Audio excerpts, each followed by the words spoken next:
Some of the content of Patriots Unfiltered may not be suitable for all audiences. Listener discretion is advised.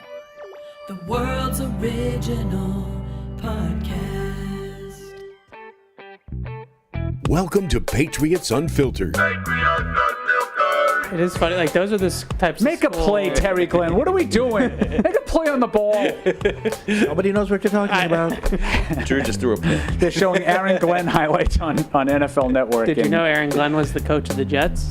I heard that. I didn't know that. I didn't know if that was true or not, but it is. You ever notice Evan hates everybody and everything in the league? Especially the 70s Steelers. Oh, no. Everybody and everything around the league. Don't even get me started on the 70s Steelers. I heard the ball boy got into the Pro Football Hall of Fame on the 70s Steelers. That's true. Well, that was on the NFL nutrition program. You know, we're trying to, the Patriots dynasty, it's like trying to pull teeth. But, I heard the third string long snapper in the 70s Steelers in the Pro Football Hall of Fame. Yeah, the water boy on the Steelers had like a 6-gallon jug. He was just walking around with one arm holding it Yeah, he's out, got a bust and can. You're right. Too many Steelers got in at that time. I don't know why. Hey, you care to elaborate? No, I just think there was Which one? a lot of them. All of them. A lot of them. Yeah, that's what I was getting at. I knew he was going to all of them. This is Patriots Unfiltered. Presented by Toyota's official website for deals, buyatoyota.com.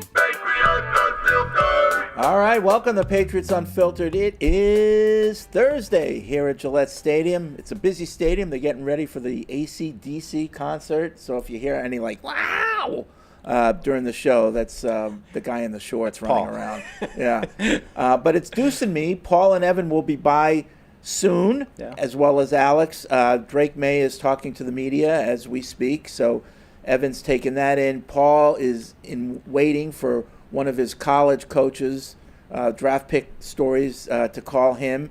And Alex will be here as well. Yeah. So, big it's, day. It's just me and you for a few moments. Just the two of us. Yeah. We can make it if we try. Let's get to know each other. The two of us. Yeah. You and I. It's just real quick. Paul's waiting for his interviews. This is what we do after they draft these guys. And finishing up my Kyle Williams story, had some good conversations with his high school coach and then as well as his receiver coach for the last 2 years at Washington State, who also coached Kendrick Bourne at Eastern Washington. Little tidbit, though, he said is Kyle Williams' favorite player to study growing up with Stephon Diggs. So he's excited for him to get into the locker room with him, and just all the coaches echoed what everybody said around here, Fred, which was just he really won everybody over with his personality and just seemed to really make an impression on people. Yep. So that's cool. Be good. Some news that happened yesterday. Some more people being released by the team. Jake Andrews among them. Yep. So Jake was drafted as a possible center candidate. Yeah. So I guess they like what they have in the room right now and found him expendable. So he was released. And you never know with these guys, especially this time of year. They get released and they kind of tell them, don't pack up yet. You never know. You could be back on practice squad or whatever down the road. Yeah. But for now, he's gone. And then, before Tuesday's show, we couldn't say it. I knew it.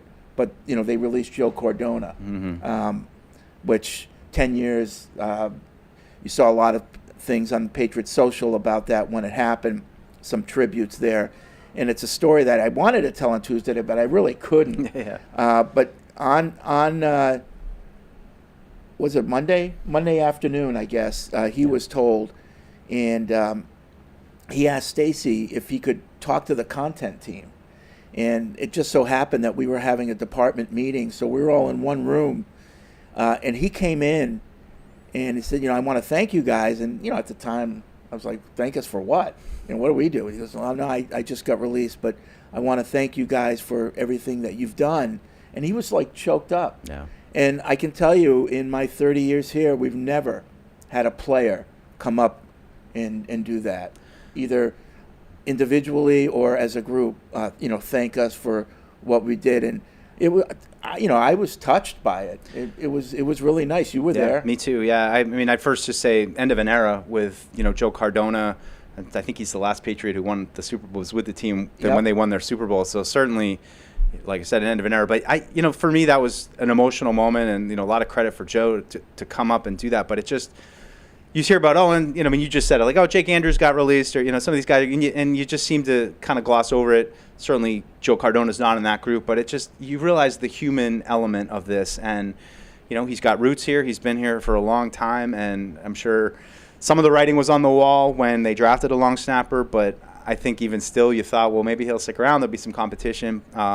So it was a tough, touching moment, but hard. And you just see that these guys really go through a lot, trying to pursue this career. And I mean, every player probably at some point has to hear that kind of news that they don't want to hear. And basically he held down 2 jobs while he was here. Yeah. Because he'd have to go down to Newport and do stuff. And so it was a bittersweet in that he got cut, but it was really nice for him to come up and do that. Like I said, it's never happened before. And when he left, I told our group, I said, just remember that they know who we are. Like, they may not know our names, and you're not going out to dinner with them and all that stuff, but when we're down there or at the practice field or at games on the sideline, they know who we are. Yeah. So just remember that we're kind of like their teammates a little bit. A little bit. Yeah. I mean, and I'd say just from my experience of being here almost 6 years, it's certainly never really felt that way when Bill was here in the early years. Well, part of that COVID. He literally, discouraged them from saying hello to us. Yeah, and he did. Just from my experience, COVID, everybody was kind of out, and so you weren't in the locker room anymore. You felt separated anyway. But these last, the last year with Gerard, and then even into this year with Mike, it just seems a lot more like we're involved in those kind of things, and it does feel like that's building. So it's hopefully going to be a good relationship. And to me, the biggest thing is trying to get great content for the fans and trying to get access and show behind the scenes. And we've got so much stuff in the pipeline. I'm really excited about.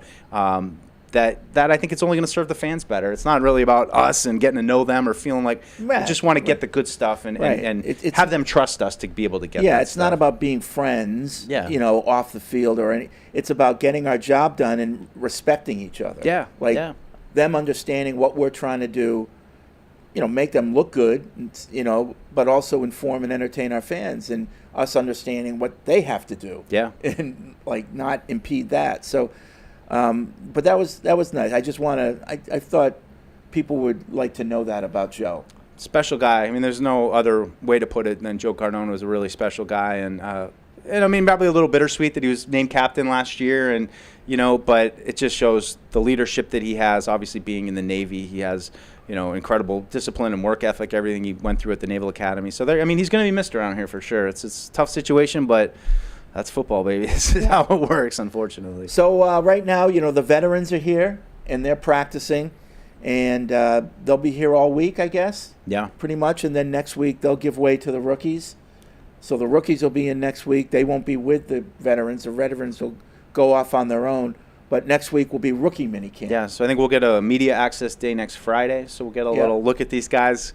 I got to go back and look at my notes of what we actually saw last year. I feel like it's a lot of stretching, a lot of standing around, a lot of, not a whole lot to glean. But I just think it's the next step. And coming off of Vrabel's hiring, free agency, the draft, I want to see this team on the field. Even though it's not going to be real football and we're not going to come out with all this analysis of what they did, it's just it's another step in the process of the offseason. And it's hard not to know. Today's May.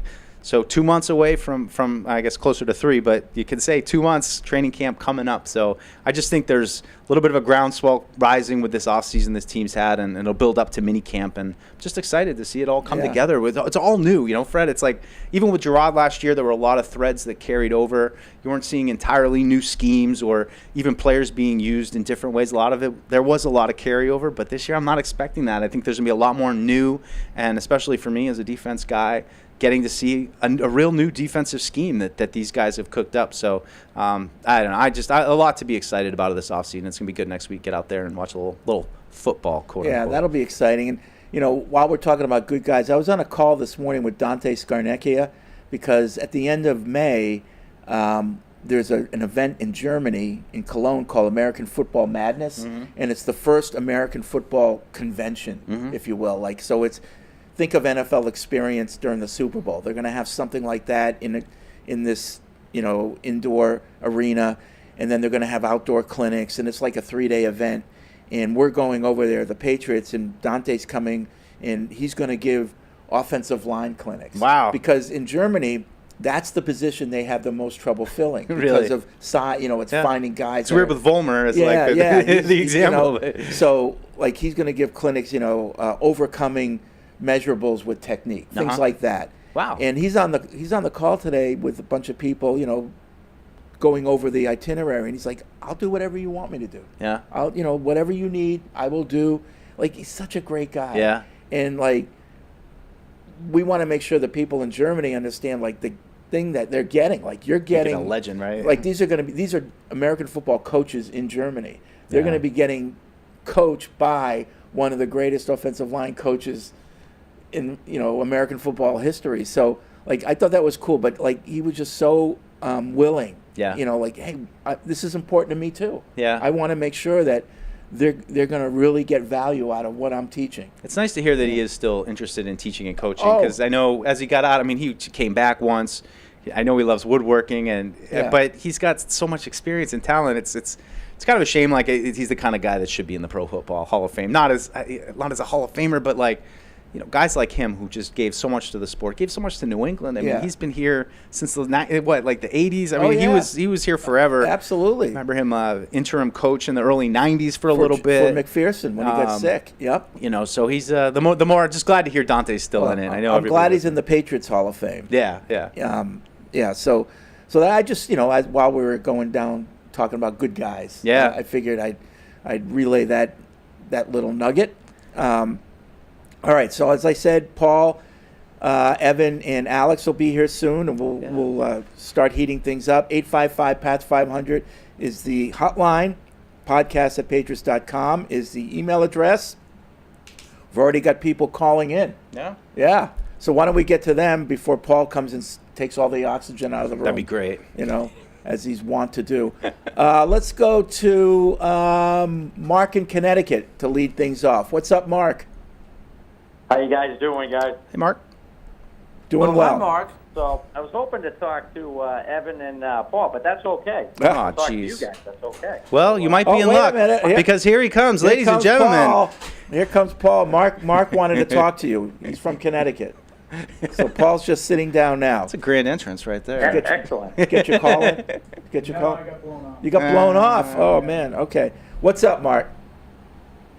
So my one gripe about the draft, we have two aging tight ends. Austin Hooper's on a one-year deal. Hunter Henry, I think, has 1 year left after this year. And this was a tight end-loaded draft.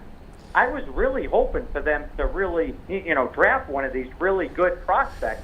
Yeah. But on the other hand, I was doing a lot of research, and the undrafted free agent from Alabama, C.J. Dupree, actually looks like a really good tight end for the future. And I just wanted to get Paul and Evan's take on him, because I think he actually has a legit shot to make the team with his blocking ability, and he supposedly has some good hands. They used him a lot in the screen game, but he has a lot of good upside.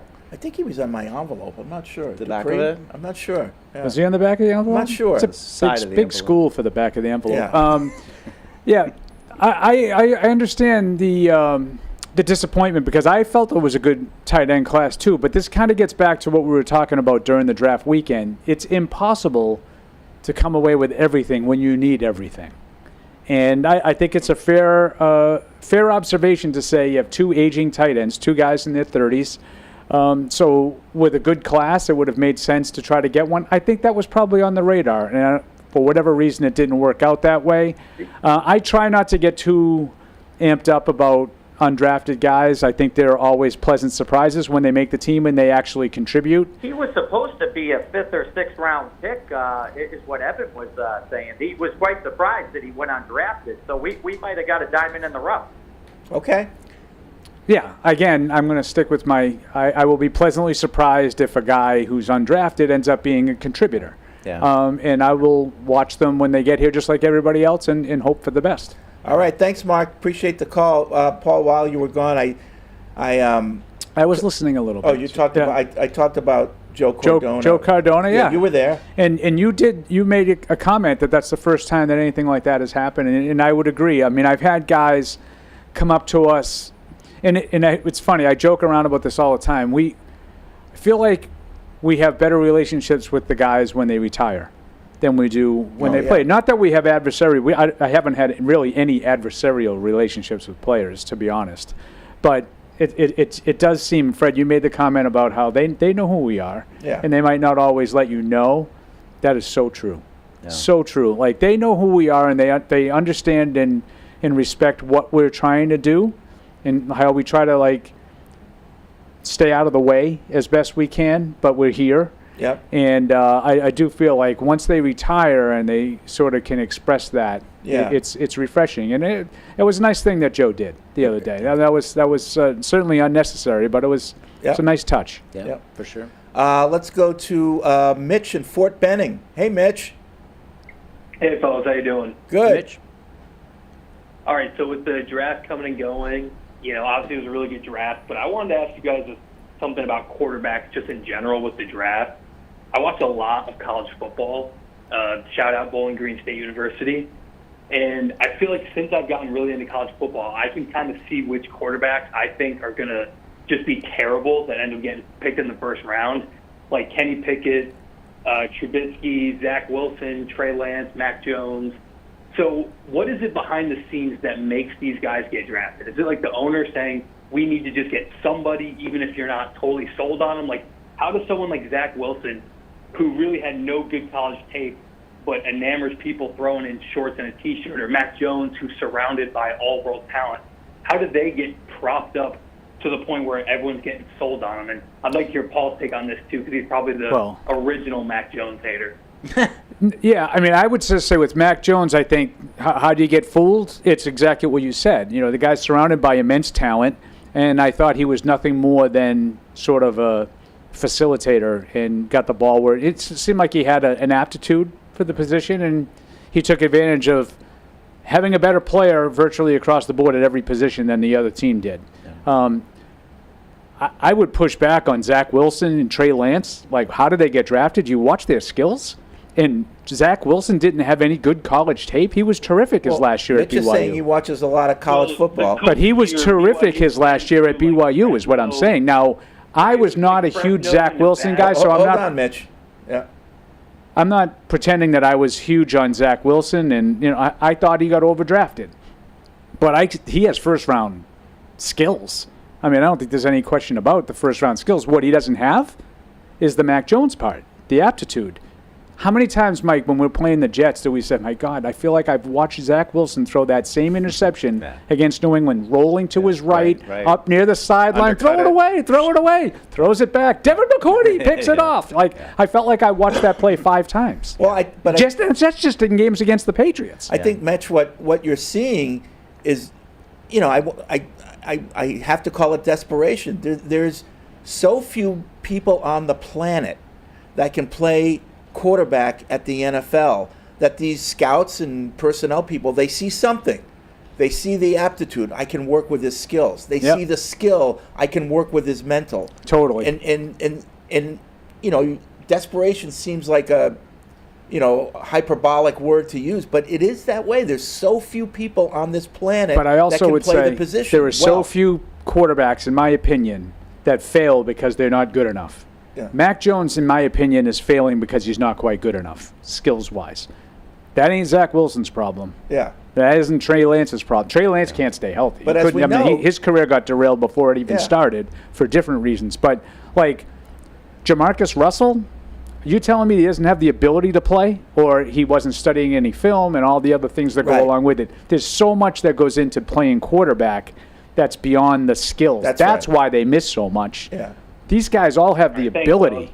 They have the ability to play. I just wanted to say Jaws totally holds up. I'm only there you go, Mitch. I just saw for the first time last year. Evan's totally wrong. Mitch, chef's kiss, my friend. That was excellent. I'll send you a picture of the orca. Jaws totally holds up. Oh. Evan's out of his mind. Yeah, of course it does. Yeah. I love it, Mitch. If I can just piggyback on what you guys were saying, I go back to how we were talking and thinking from about March 2020 to April 2021 before they took Mac. Now but that feeling of we're lost in the wilderness without a quarterback. You're dead in the water, and you understand how desperate you get. I mean, we were desperate. We were like, Cam Newton, can we? Jared Stidham the answer. That's you feel good once you get to the point where even when you drafted Mac, it's like, is he perfect? No, but let's invest in him, and you put all your hopes and dreams on that kid. But that's the same place that so many of these NFL teams are that have no quarterback. You don't have a chance until you have that piece. And I know this is probably an unpopular take, but in some ways I sort of I respect what the league did this year. Yeah, me too. With the situation, they didn't allow themselves to be the next in line for a guy they weren't sold on. That doesn't mean Shedeur Sanders or Quinn Ewers or any of these guys that got drafted well after they expected to be won't be good players. Maybe they will be, but for whatever reason, the Browns, the Giants, and the Saints and the Steelers, they weren't sold on the skills, so they didn't force it, and they let it they let it play out. I think if more teams did that, I think you'd be better off. But I think Mac Jones in that draft that you're talking about is probably the only one of those 5 guys that failed because I don't think he quite had the skill set necessary. But I mean, Justin Fields, I think he's talented enough. He just hasn't quite put it all together. Yeah. Hopefully he doesn't.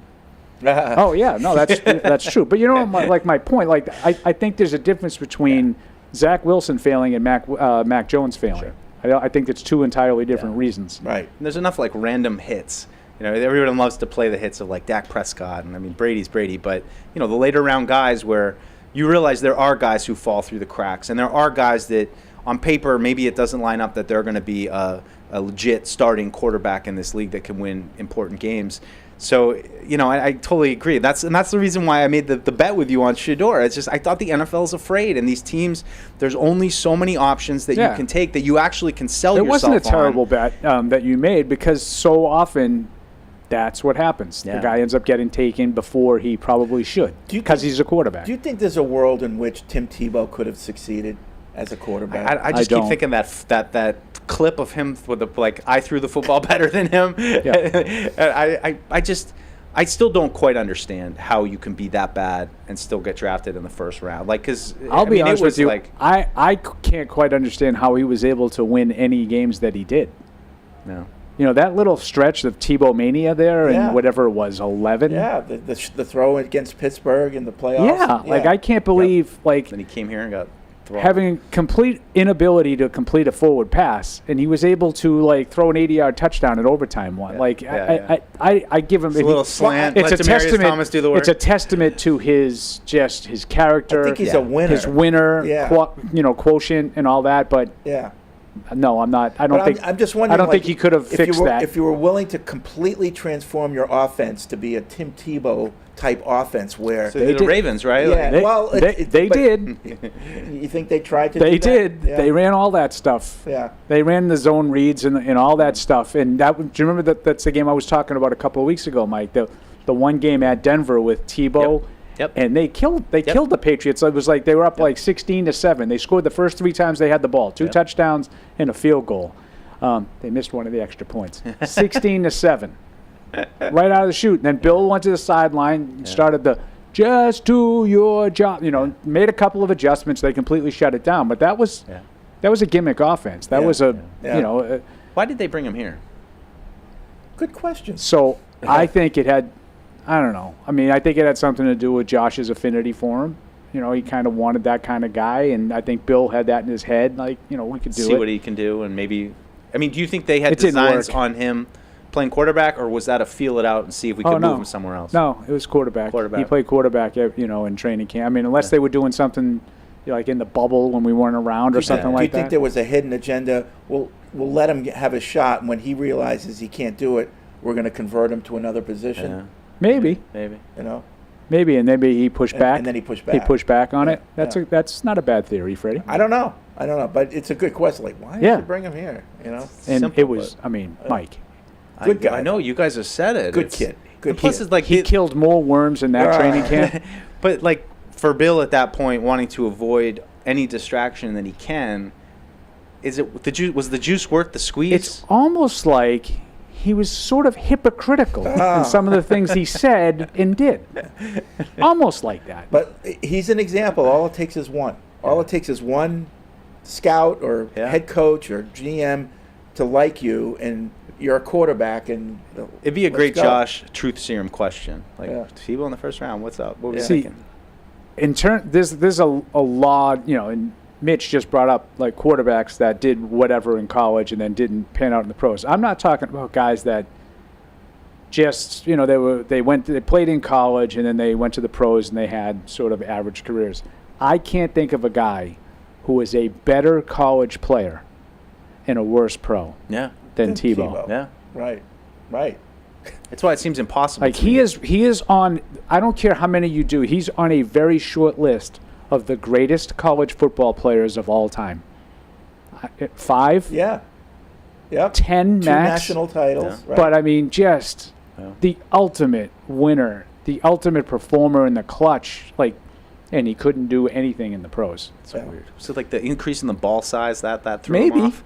Maybe. Like honestly, could be. I mean, yeah. But even still, like I mean, I have like an NFL size ball and a college size ball. We throw around. I mean, there's a It difference. is different. The NFL is longer, and the college one is shorter and fatter. It's about the girth. Okay. Size All matters. right. Q's in Atlanta. What's up, Q? Hey guys, I got 3 quick things. First of all, I like everything that this new regime has done, except when they have decided to release new players.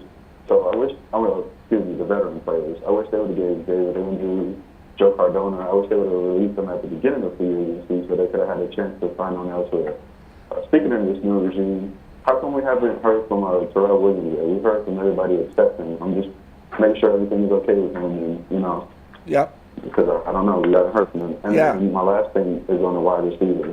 Everybody's so quick to push Polk, Booty, and Baker out the door. But what if Kendrick Bourne and Stephon Diggs only have 1 good year left, and those other guys, whatever one you get rid of, they go on to have 8 to 10 good years?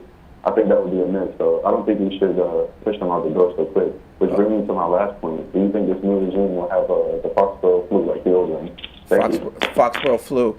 Yeah, I mean, they could put some guys on the shelf, Yeah, I mean, I know Terrell Williams. I don't know. He was scheduled to speak a couple weeks ago, and he didn't. But other than that, I don't know anything about. Yeah, He was out of town. Yeah, he was at out the of time. town I don't that know, why. I don't know what came up, but Yeah. I don't know. I haven't heard anything about No. any problems No, or anything no. like that. And I mean, I agree with A lot the of point. people have talked about Bourne being the guy out too. Yeah. And I don't really care. I'm not pushing anybody out the door. Like, I just want all these guys to compete, and may the best man win. I don't Correct. care who it is of this group. I mean, I have a little bit of hope still for Jalen Polk and even a little bit for Javon Baker. But to me, let the best man emerge. And I think there's some uncertainty with Stephon Diggs. And how soon is he going to be ready? And you have to factor that into your wide receiver He group may not plan. be available right away. Yep. But you're nailing it. Like, it's survival of the fittest. Yeah. Whoever deserves to stay will stay. Yeah, and on the vets, I would just say sometimes you need to get a look at these guys. You got to get a sense of what direction they're headed. Are they healthy? It's not just. I mean, I think it would have been a worse look to just first day of free agency or whatever, just blanket cut. All these vets. I mean, I think it's not that simple. It's a feeling out process and understanding where guys are at and what direction we want to go. And now the draft comes together, and you say, do I like somebody? Those kind of things. But I always just go back to competition. I think that's ultimately what it should always be about and what it is about. They're trying to. It brings out the best or the worst in people. Yeah, and I understand that line of thought too. Yeah. Like, with veterans, can you let them go a little bit earlier, maybe give them a chance to just hook on? Whatever. But I mean, I think they're all case by case, and I think you're right. Like, you drafted a long snapper, so now you feel like you're comfortable enough to make a move. I just pick it, off of what Fred laid out with Joe Cardona coming to talk to us, and that emotional moment. Like, it's never easier time for the player. Like, it's always going to stink. You just have to do what's best for the team. I know that's a cliche, but I do think that that's how you have to run your football team. You have to look at it without the emotion, and you have to say, what is best for us? What guys are trending up? Which guys are going to fit what we want to do? And you can't, yes, they are people, but there's also the business side of it. You have to do what's best for the team. And I was been watching that Celtic City. I finished that documentary. I still haven't watched that last one. And they interviewed Danny Ainge, several times throughout. And at one, he's talking about his management style, and he's like, I don't care. I don't care about the criticism. I don't care what people think about the moves I make. I don't care. I just do what I think is the best thing to do.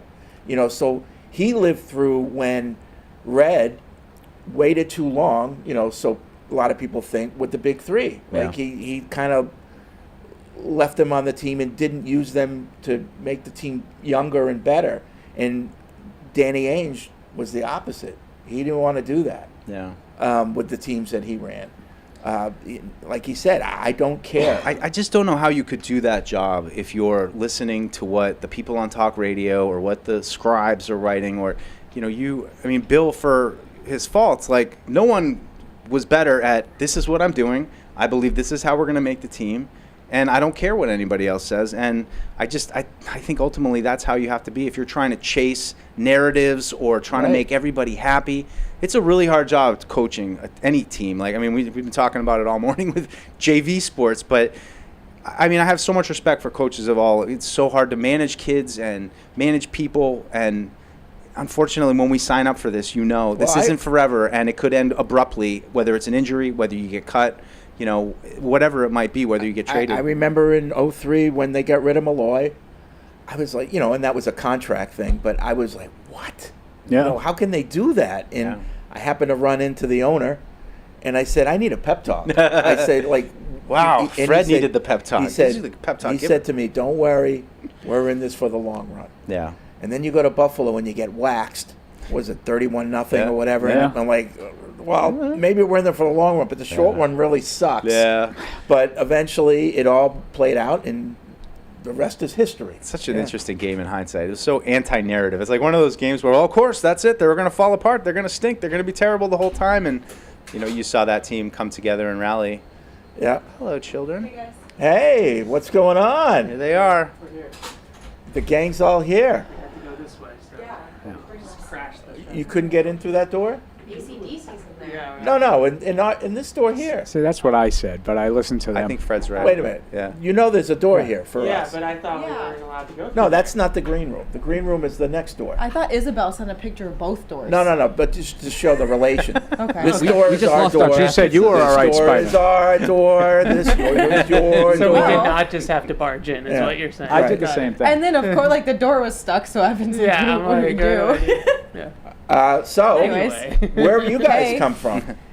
Drake May's press conference. And how did that go? It went well. It was first time we've heard from him in quite some time since all the changes happened and everything. So it was good to hear from him. I think he's really enjoying working with Josh McDaniels, and right now they're in the lab, so to speak, together, putting together the playbook and going through the terminology. And that was some of the things that he said about just throwing out last year's terminology and absorbing this year's terminology right now that's the biggest thing they're working on, is getting all of the verbiage from last year out and getting all this stuff in. Yeah, he said he was super pumped about the free agent additions too.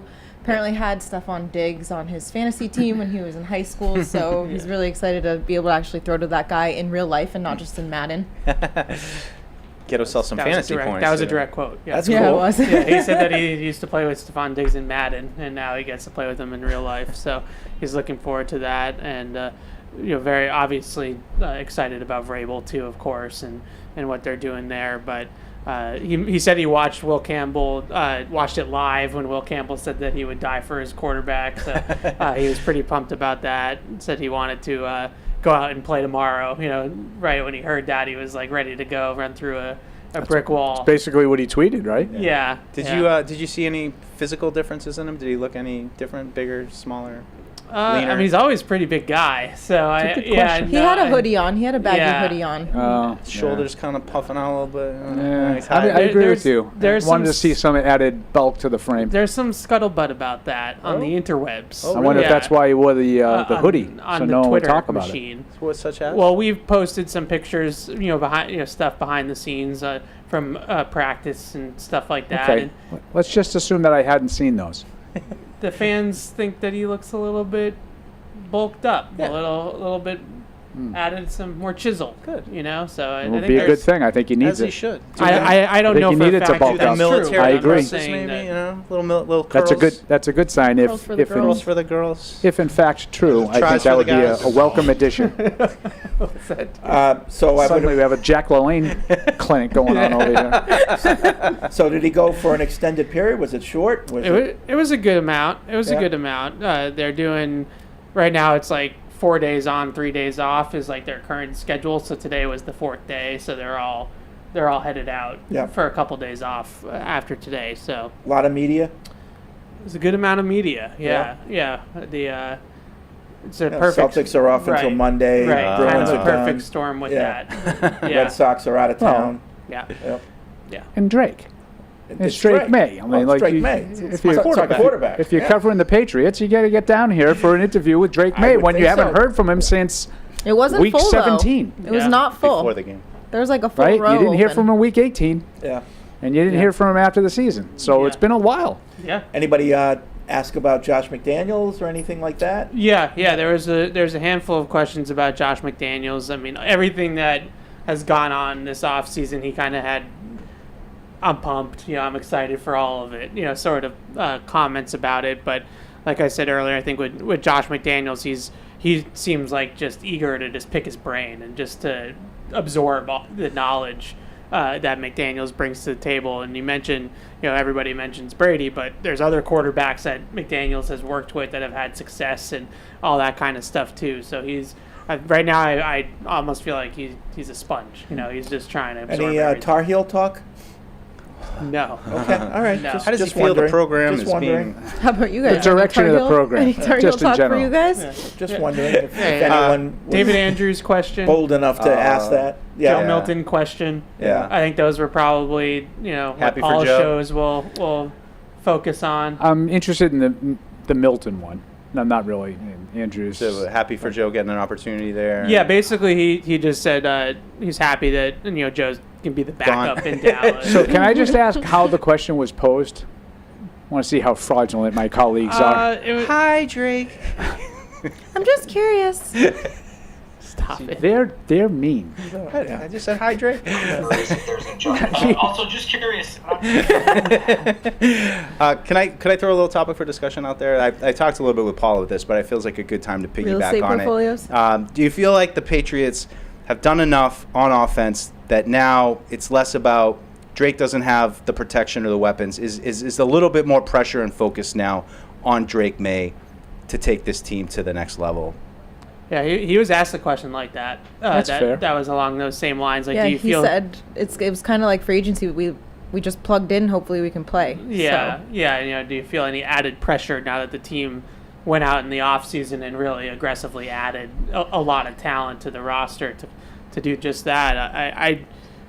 We're definitely in the territory, for me, this is my opinion, that they should at least be an NFL average offense or better, right? Like, I don't think we're in the territory anymore where you can sit here and say they're the 30th ranked offense and here's all the excuses as to why, barring a bunch of injuries or something like that happen. Yeah. But for right now, I feel like on paper, like they should be a representable, Mac Jones rookie season-esque NFL offense.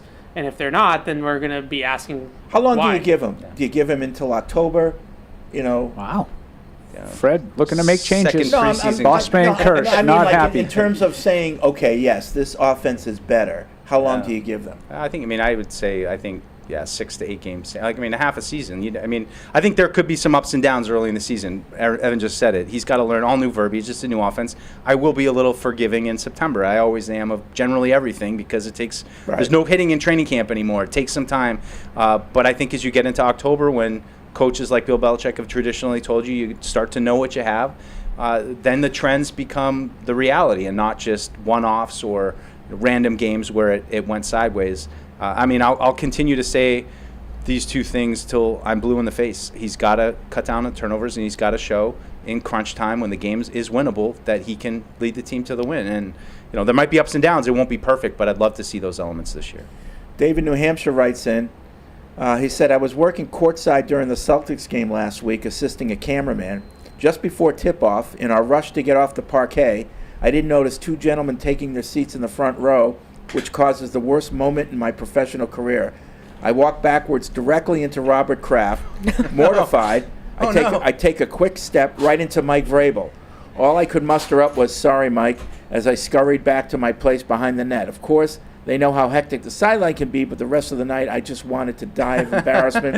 Anyway, I love the first two picks, and I send along another, sorry, Mike. Hey, if you stay on your feet after bumping into Vrabel and not get knocked over, that's pretty something good. to hang your You hat have on. the chest protector on at the game, too. Yeah, it's funny because we were at that game that they were at, and as soon as Vrabel and Mr. Kraft walked in, I just went, Vrabel's here. And my dad was like, what? And I was like, yeah, he's right there. And my dad was like, what, do you have like a radar on him or something? And I was like, yes. I was like, it's my head coach. It's literally my job to know where he is. I was like, absolutely. Did you do a zoom-in tweet? Vrabel in attendance tonight. Yeah, I did. Celtics. And then like everybody like was also picking up on it at the time, obviously, and they showed him on ESPN. Oh, they did him on the Jumbotron? The works. Jumbotron, ESPN had him on. The works. They were sitting right underneath the road team basket, like literally courtside, right underneath the basket. So you couldn't miss it. Like when they were showing that angle, like they were on TV several times. I'm sure. Yep. Back to the phones. Nate's in Connecticut. Oh, geez, I hit the wrong button. Nate, call back. I'm sorry, Nate. Dante. Damn it. No. Fat fingers. Yeah, sorry about that. This is a little holdover from last show. This is Andrew. Can we stop with the trashing on Sony Michel and Malcolm Mitchell? Although their careers weren't long and Sony didn't play long for us, both players in their own had their own Super Bowl, played great. The Super Bowl against the Rams, Sony had 94 yards rushing against Aaron Donald.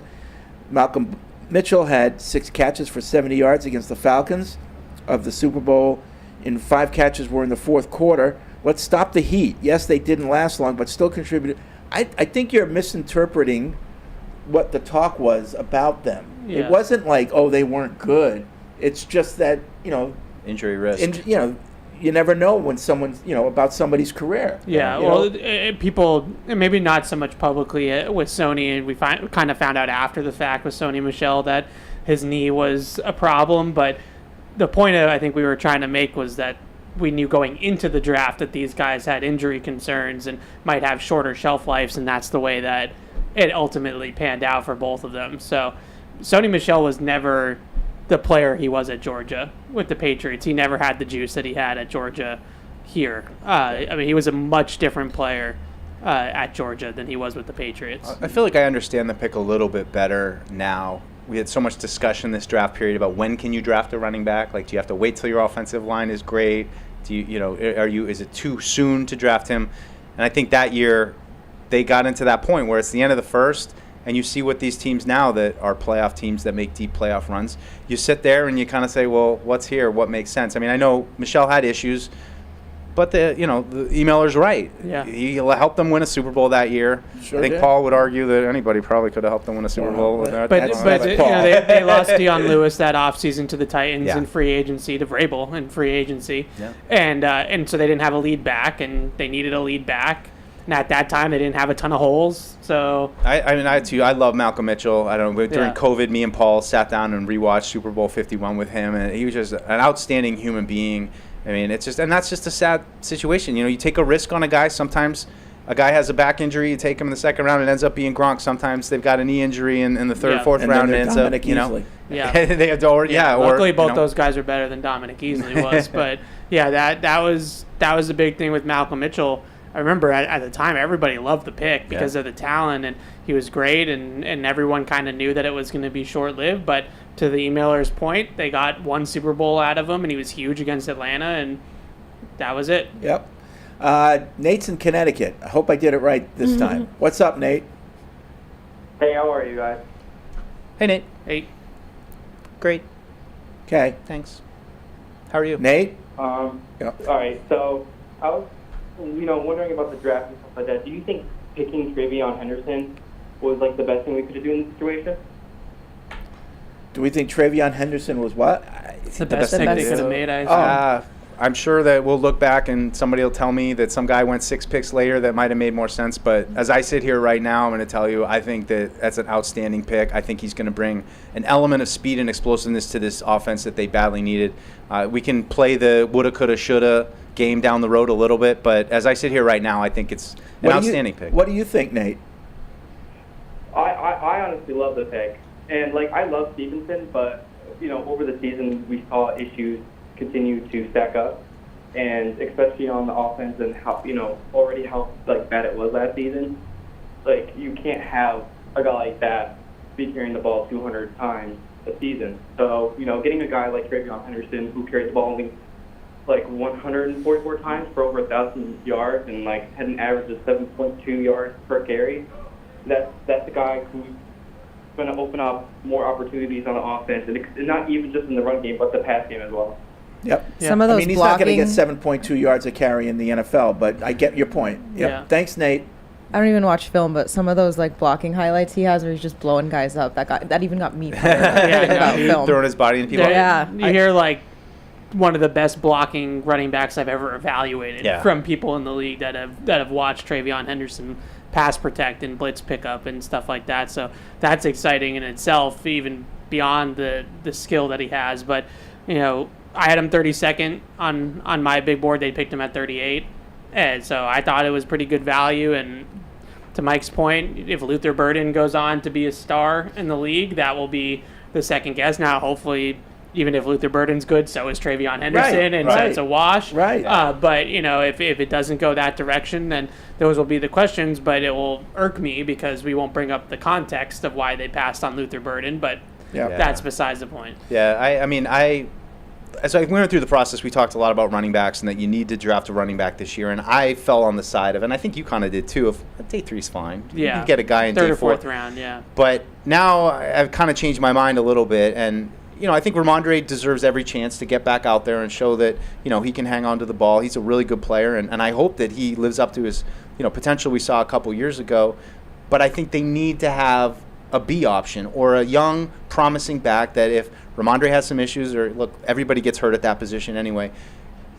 I like Antonio Gibson, he's fine, but to have a young, charged back who's ready to come in and contribute, it's just a great downshift if something were to happen to Ramondre, no matter what the issue were.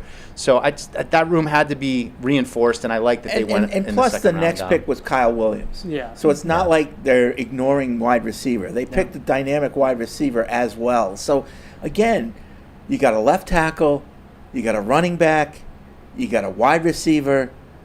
Let's go. I know, and that's the message to Drake May, right? Like that's like, all right, it's let's starting go. to come together. Like, and a similar player too, I would say, with Kyle Williams and Luther Burden. I think they're similar in what they do well and their strengths and weaknesses. There's really only two guys that I look at and say, you know, if you want to play the either or game or the would you rather game, Donovan Azaruku from Boston College, pass rusher. He went, I think, 42 or something like that to Dallas. And then and then obviously Burden. Like those are the two guys that I would say were in the conversation to me at 38 that you could have put up against Travion Henderson. But you know, I understand the way they went with it. And you know, to Mike's point about we were kind of more on like mid-round running backs, you know, third, fourth round running backs.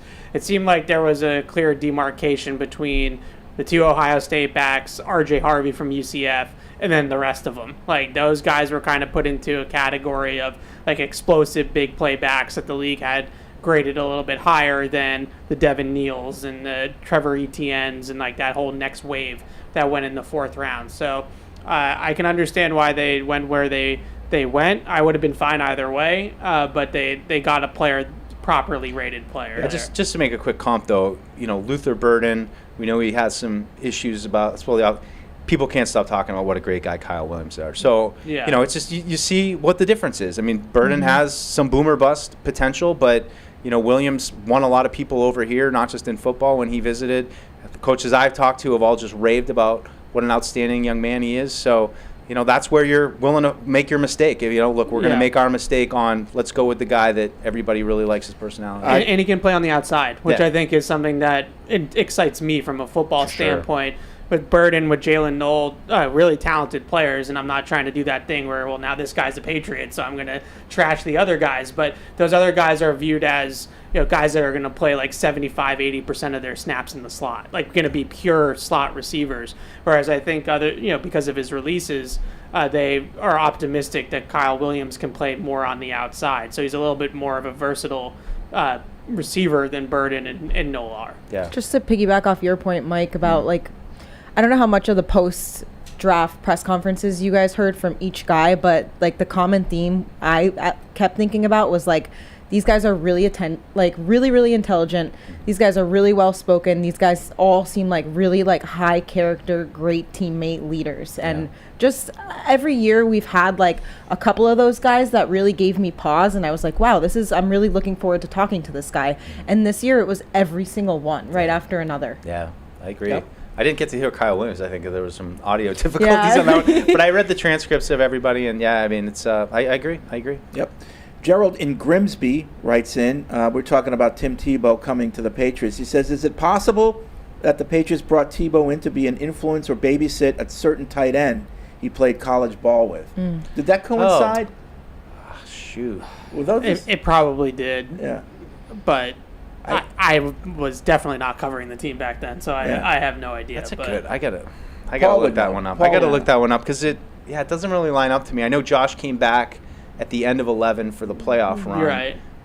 But didn't the I mean, I think it might have been 12. It might have been 12 his last Tebow? year here. Was Tim Tebow 12? Yeah. And then I think might be. Yeah. He also says, am I wrong to be still holding out hope that Kaden Wallace can be a right tackle? No. You're not at all. I mean, that's something I've been saying. I think we're wrong to write him off.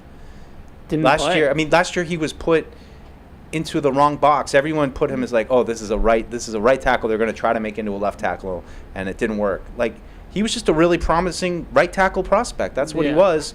So give him an off season, let him get healthy. I could see a perfect world where he's the swing tackle in back of Morgan Moses, and maybe eventually could succeed him. So I like that email. Don't rule him out. I would. He didn't play, so he was out hurt for the vast majority of the season. So. I understand being a little bit lower right now on Polk and Baker because they had opportunity to play and just didn't do much with it. With Kaden Wallace, he's a total unknown right now. He's a mystery box. Kamel from Georgia, he has 3 things. 1, how are we feeling about Kyle Duggar being the longest tenured Patriot right now? It's crazy. Yeah, we're getting younger. Yeah, did you guys talk about Cardona yet? Huh? Yeah, we did a little bit at the top. Well, what did you think? You were there. Did you discuss the meeting? Oh, yeah. Yeah, I mean, I always really like Joe. He's always been, I think, really good to us. One quick story. Obviously, my first couple seasons here, Bill was still here, and, like, we were kind of treated like second-class citizens, right? But I got the opportunity to go with Hoyer and Cardona to the country club in Brookline when the U.S. Open was here, and they got to play the course. And that was my first time really getting to know both of those guys. But over the course of 18 holes and just hanging out with them, they were so cool. They didn't at all treat me like a second-class citizen. Joe let me play an entire hole with his clubs on the country club. Did you par it? I had a good drive, even though it was way longer than I'm used to. But like, I would never have the opportunity to sniff that golf course, never mind play a hole. Yeah, right. So that was really cool to me. I really always appreciated that. And then ever since, he's always been an awesome quote for me. Always in the community. I feel like I was always going to, like, I was just in Newport with him last week, went to the FBI with him, like, had a lot of cool opportunities because Cardona was doing something in the community. That's so good. I really appreciate him. The second thing from Kamel, do you think Joe Cardona can get into the Patriots Hall of Fame? I think he does. I don't. No, unfortunately, no. Very blunt. Joe's a great guy, but you know me. I'm a small hall guy. I can't even get Wes Welker on the ballot. I'm a small hall. Yeah, no disrespect, but no. Yeah, right, exactly. Yeah. But I think with the amount of things that we do partnering with the military, I think he should still be around and still be part of those things. We had the Army-Navy game here last year. We're having it again, involving him in those kind of things. Yeah, I think he should always be a connection for this organization. And then finally, now with Trevion Henderson on the roster, do we think this will make Antonio Gibson the receiving back? I don't think that there is that anymore. I think that their new vision of what they want, and I could be wrong because Josh is back and maybe he still likes that delineation of early down, passing down, but the way they played last year, the way the game is headed, I think they like all 3 of those guys to play every down, and it's certainly different styles. Maybe Gibson and Henderson are a little bit more similar in that respect, but I don't think it's going to be delineated like that this year. I think Henderson is that guy. I think Henderson is like James White. I think he can run between the tackles maybe more than the Patriots use James White in that regard, but I think he's an exceptional receiver and for sure. Explosive on the outside in space.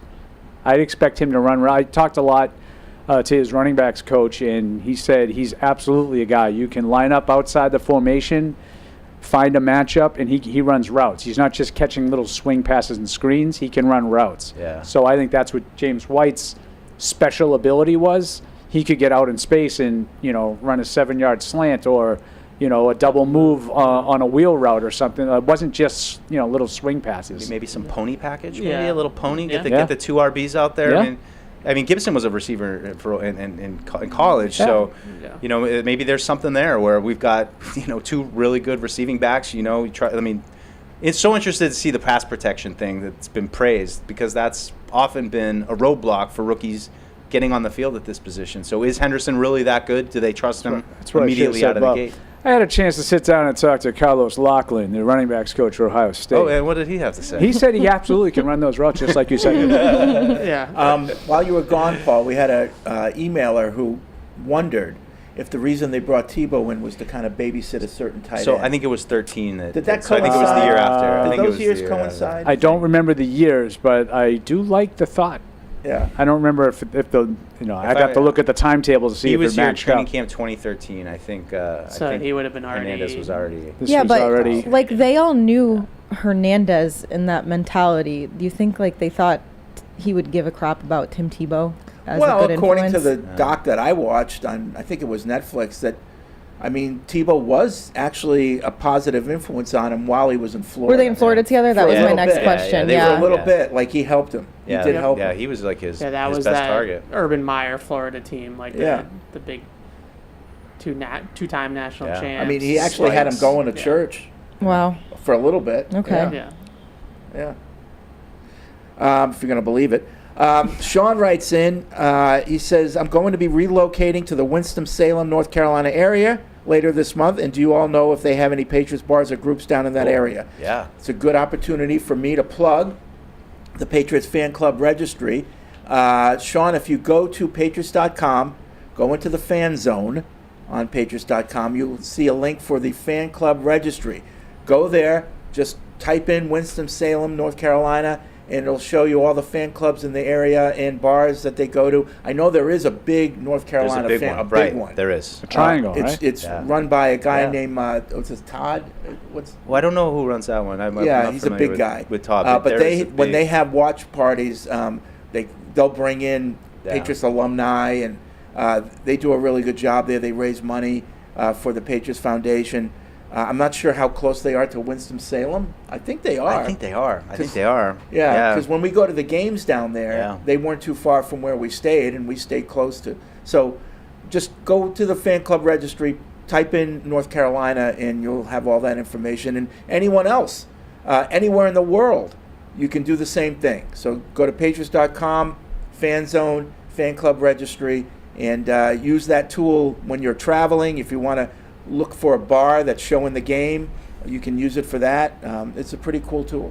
Sonny McLean's deuce. Sonny McLean. Sonny McLean's. I mean, I was more flashing back to when I was a fan going to Seattle and was like at the bar party with you guys. I'm like, oh my God, there's Frank Kirsch. I didn't see Paul though. I don't know where you were that night. He was under the table. Yeah. We were Yeah. drinking a lot. It was hard to get a beer there. I remember I was like, man, this place is not What are you staffed. doing under there, Paulie? God only knows. All right, let's take a break. When we come back, more calls and emails here on Patriots Unfiltered. Whether you're in the game or betting on the game, you'll need a game plan. DraftKings Sportsbook, the official sports betting partner of the New England Patriots, provides you with everything you need to build your personal betting game plan so you can get in on all the action while practicing safe bets. Visit DraftKings.com/responsible-gaming to learn more about all the safe betting tools DraftKings has to offer. Hope is here, 800-327-5050 or gamblinghelplinema.org. Must be 21 plus. Play it smart from the start. GameSenseMA.com. Physically present in Massachusetts. See DraftKings.com/responsible-gaming for details and state-specific responsible gambling resources. Isn't it time to get exactly what you want? Welcome to Red Hot Deal Days from Verizon, where you get your pick of our best deals. Like My Plan, where you can pick the perks you want and save on every one. For limited time, bring your own phones to a Verizon store and you can get My Plan for our best price ever. Get exactly what you want in your phone plan and only pay for what you need. Bring your phones to your Verizon store today and get My Plan. These deals won't last. It's your Verizon. With FedEx One Rate, you can ship to your student for a simple, predictable flat rate. Send a box full of home-baked treats that say, "Your father and I miss you." Or send a box full of instant noodles that says, "Your father and I would like you to stop asking us for money." Either way, one rate fits all. FedEx One Rate. 2-day shipping, one flat rate. Starting at $14.50. Visit FedEx.com/OneRate for details. Exclusions apply. I mean, not something that, obviously, comes with position, and, I like to, hopefully call myself this year a leader, and I think working towards that. I think just earning the guys' respect, a lot of new faces in here, come in here and work hard and, show those guys that we picked up in free agency or the rookies or guys we picked up, just kind of my work ethic. I think kind of, start from that standpoint and show the coaches. I think once you get, new staff and new players, you want to show them, hey, it's not relaxed time. I think, once I'm going to be the starter, just, keep things, pushing forward and, whether it's saying more, whether in walkthrough or little things like that, just kind of build that and not focus too much on it. Just hopefully it comes natural. Great, you mentioned the guys that you added in free agency, this offseason rookies. What do you think about the offseason in general for this team? Yeah, I think I'm pumped. I think a lot of new faces, a lot of guys, a lot of veterans that played at a high level. I think we kind of found answers a lot of different spots that hopefully can plug and play, and I think that's what the point of free agency is. I think get guys that come here and help us win now, and I think add that in with some young talent that we've had in the past couple drafts, and I think hopefully we're heading in the right direction. So I think that's what us guys in there are working towards. I'm working towards kind of get to know each other, connect. That's what Coach Rabel's kind of preaching is kind of learn it and training and connecting, and I think it's been fun to kind of get to know these guys and get to know these guys who've been a bunch of different places. So it's been cool. When you're looking ahead, but have you taken time to look back, some time and space since the end of the season, and what you would like to improve on, things you want to take away and build on going into the spring? Yeah, 100%. I think you go back and you see, obviously negative plays or sacks or turnovers. I think there's always ways to improve on protecting the football. We're preaching protecting the football. You got to, turnovers in this league are no good. They don't result to wins in this league. So, find a way to protect the football. Find them ways to, hey, it's third down, we're in field goal range. Hey, don't take a sack. Little things like that. I think you can always learn. Especially in also protection wise. Protect myself and it's going to be new Coach McDaniel's. Kind of just different protection scheme, different stuff. So just finding ways to learn the in and outs and. Just like I said, get the guys going on the right page. Drake, what do you like? You mentioned the protection scheme. It seems like there's a lot on the quarterback pre-snap. I mean, what do you like about having the controls there? Yeah, I think the ball's in my hands. I think you want that. I think I hold the pin last. That's what they say, and I think that's what you want because I got the best view back there. Me, maybe the running back, especially in the gun, but even under center, you got the best view of the defense, and you're the ones that have to know where everybody's at, know really what everybody's doing, or at some point, not exactly maybe the technique exactly up front, but you got a good idea of what they're supposed to do. I think it's great for me to hold the pin last, like I said, and make, hey, if I may see a weak safety coming and the center may not be able to see that, or the coach may not be able to see it from the sideline, little things like that. I think it's be great for me to take that next step and taking command of sending the guys up front where to go and who to block. So I'm looking forward to it. We heard from some of your teammates over the last couple of weeks about music in the hallways, Mike Vrabel calling on guys, kind of cold calling in meetings. How would you describe the vibe very early of Mike Vrabel's football program? Yeah, I think it's coming here and have your head on the swivel and get to work. I think that's kind of the vibe I've caught. I think there's no spend time outside when we're in the building. We're phase 1, just finished first week of phase 2, and we're only here for 4 hours. So I think it's kind of really figuring out with the new coaches, who's learning, who's spending time outside of here of learning it, and who wants to help us win when the season comes. And I think that's what they want. They want to get the right guys in here who want to win, and who know the answers when you cold call them, and who knows. Who has energy in the hallways. I think you can kind of differentiate between the guys who kind of know when to have fun and know when to put their head down and get things right. And with the added level of investment that this team has made on the offensive side of the ball, is there any added pressure on you this season? Oh, I think there's enough pressure playing this position in this league. I think you take it as there's guys around you that want to make plays and can make plays for you. So I don't think there's any added pressure. I think it's the National Football League, so every week you got to bring it. And I think if there is added pressure, I think you want it. You want the ball in my hands when crunch time. What's What's it like working with Stephon Diggs? Yeah. How excited were you when they signed him, and what's it like having him? Sure. Stephon, I mean, he's one of those guys growing up, and when I was in high school, he was a young in the league, and had him on my fantasy team, and things like that. So playing with him in Madden, so it's pretty cool to hopefully now this season been throwing to him. He's coming back, obviously from injury, and looks like he's doing great. He's been around, and I think it's gonna be cool to throw a receiver who's made plays like he has, who's made big plays in playoff games, who's been in a lot of different schemes, who's played with high-level quarterbacks to see kind of his point of view from different stuff, and it's my job to give him a chance and go get it. So. I'm curious. Well, first off, I want to say congratulations on your engagement. Yeah, thank you. But I was curious. You were someone last season, especially at the end of the season, who expressed a lot of faith in Javon Baker and Jalen Cole. Despite maybe a slower rookie season. Have you talked to those guys this offseason? What are you seeing from them, and just what are you expecting from them in year 2? Yeah, I think those guys that came in with me. They were drafted with me, and we took it upon ourselves as rookies to hopefully kind of set a good standard. And I think I've seen from them is just kind of learning a new offense. I think they're ahead of where they were, when we were in the first couple of weeks last year learning the new offense. So I think they kind of have caught the stride of, hey, I gotta be on my stuff, be in the right spot, know what to do, and that's just half of it. Making the plays the next part. So I think you definitely seeing kind of a get up from them, and looking forward to getting them into camp and seeing what they could do. Drake, I'm curious.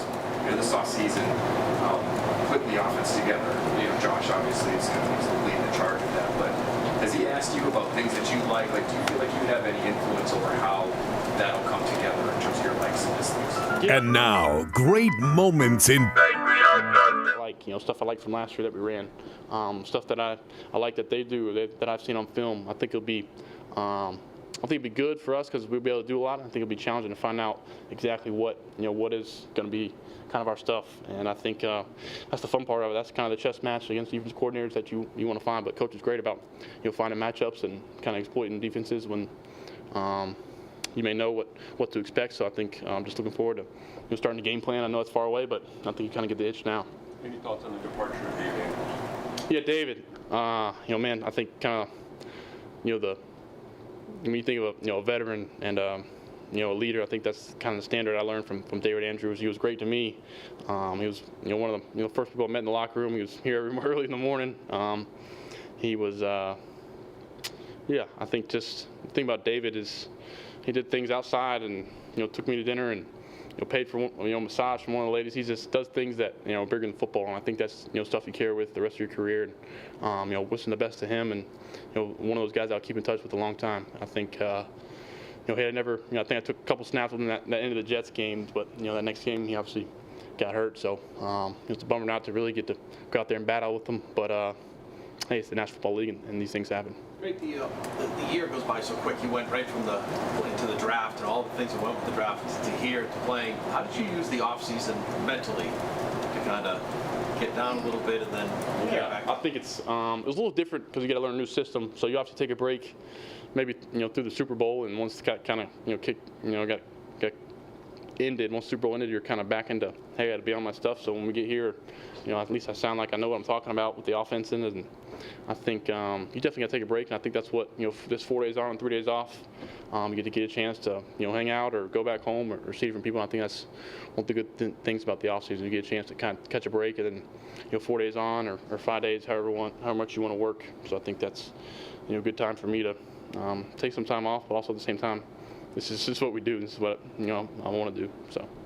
Drake, team opted to trade Joe Milton this offseason. What was your reaction to that? Yeah, I texted Joe. Me and Joe, we came in together.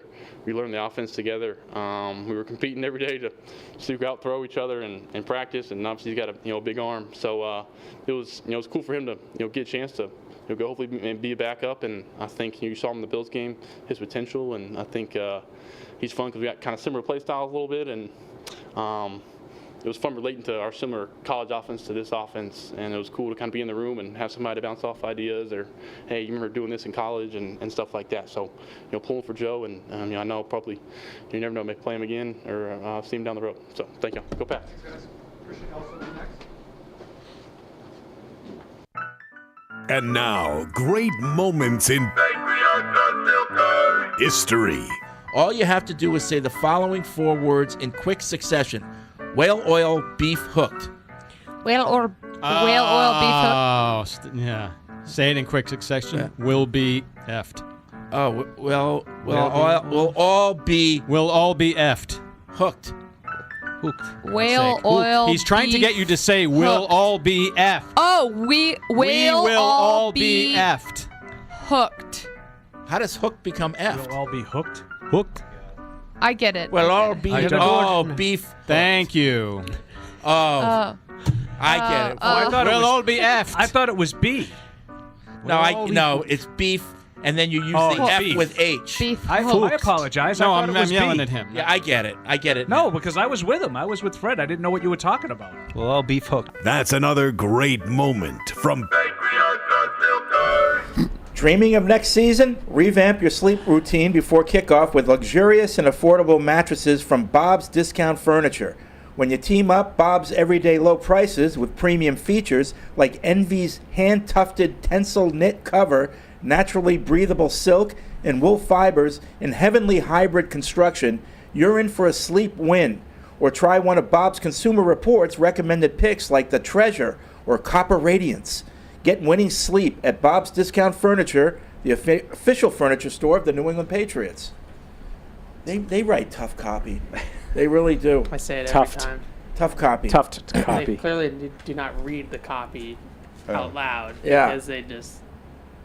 Thank Words. You. Love you, Bobs. Somehow you don't seem to get as angry as Eric used to in virtually every one of those great moments in PU history. Oh, yeah. The anger that comes out right away. He's trying to get you to say. Right. Okay, I didn't get figure it out for herself. And me and Fred are just sitting over there. I don't get it. Right? It's not a good thing. I missed it. Okay, I see what you're saying, but I missed it. I apologize. Well, whenever it came to, alliteration or diction or anything like that, there was no one in the room better than the great Eric Scalavino. The angry Eric Scalavino. Angry Eric, that was the Nothing is going to happen. Right. Screw you, kid. One time he stormed out, and I had to go retrieve him and bring him back in. Was that only once, or did it happen a couple times?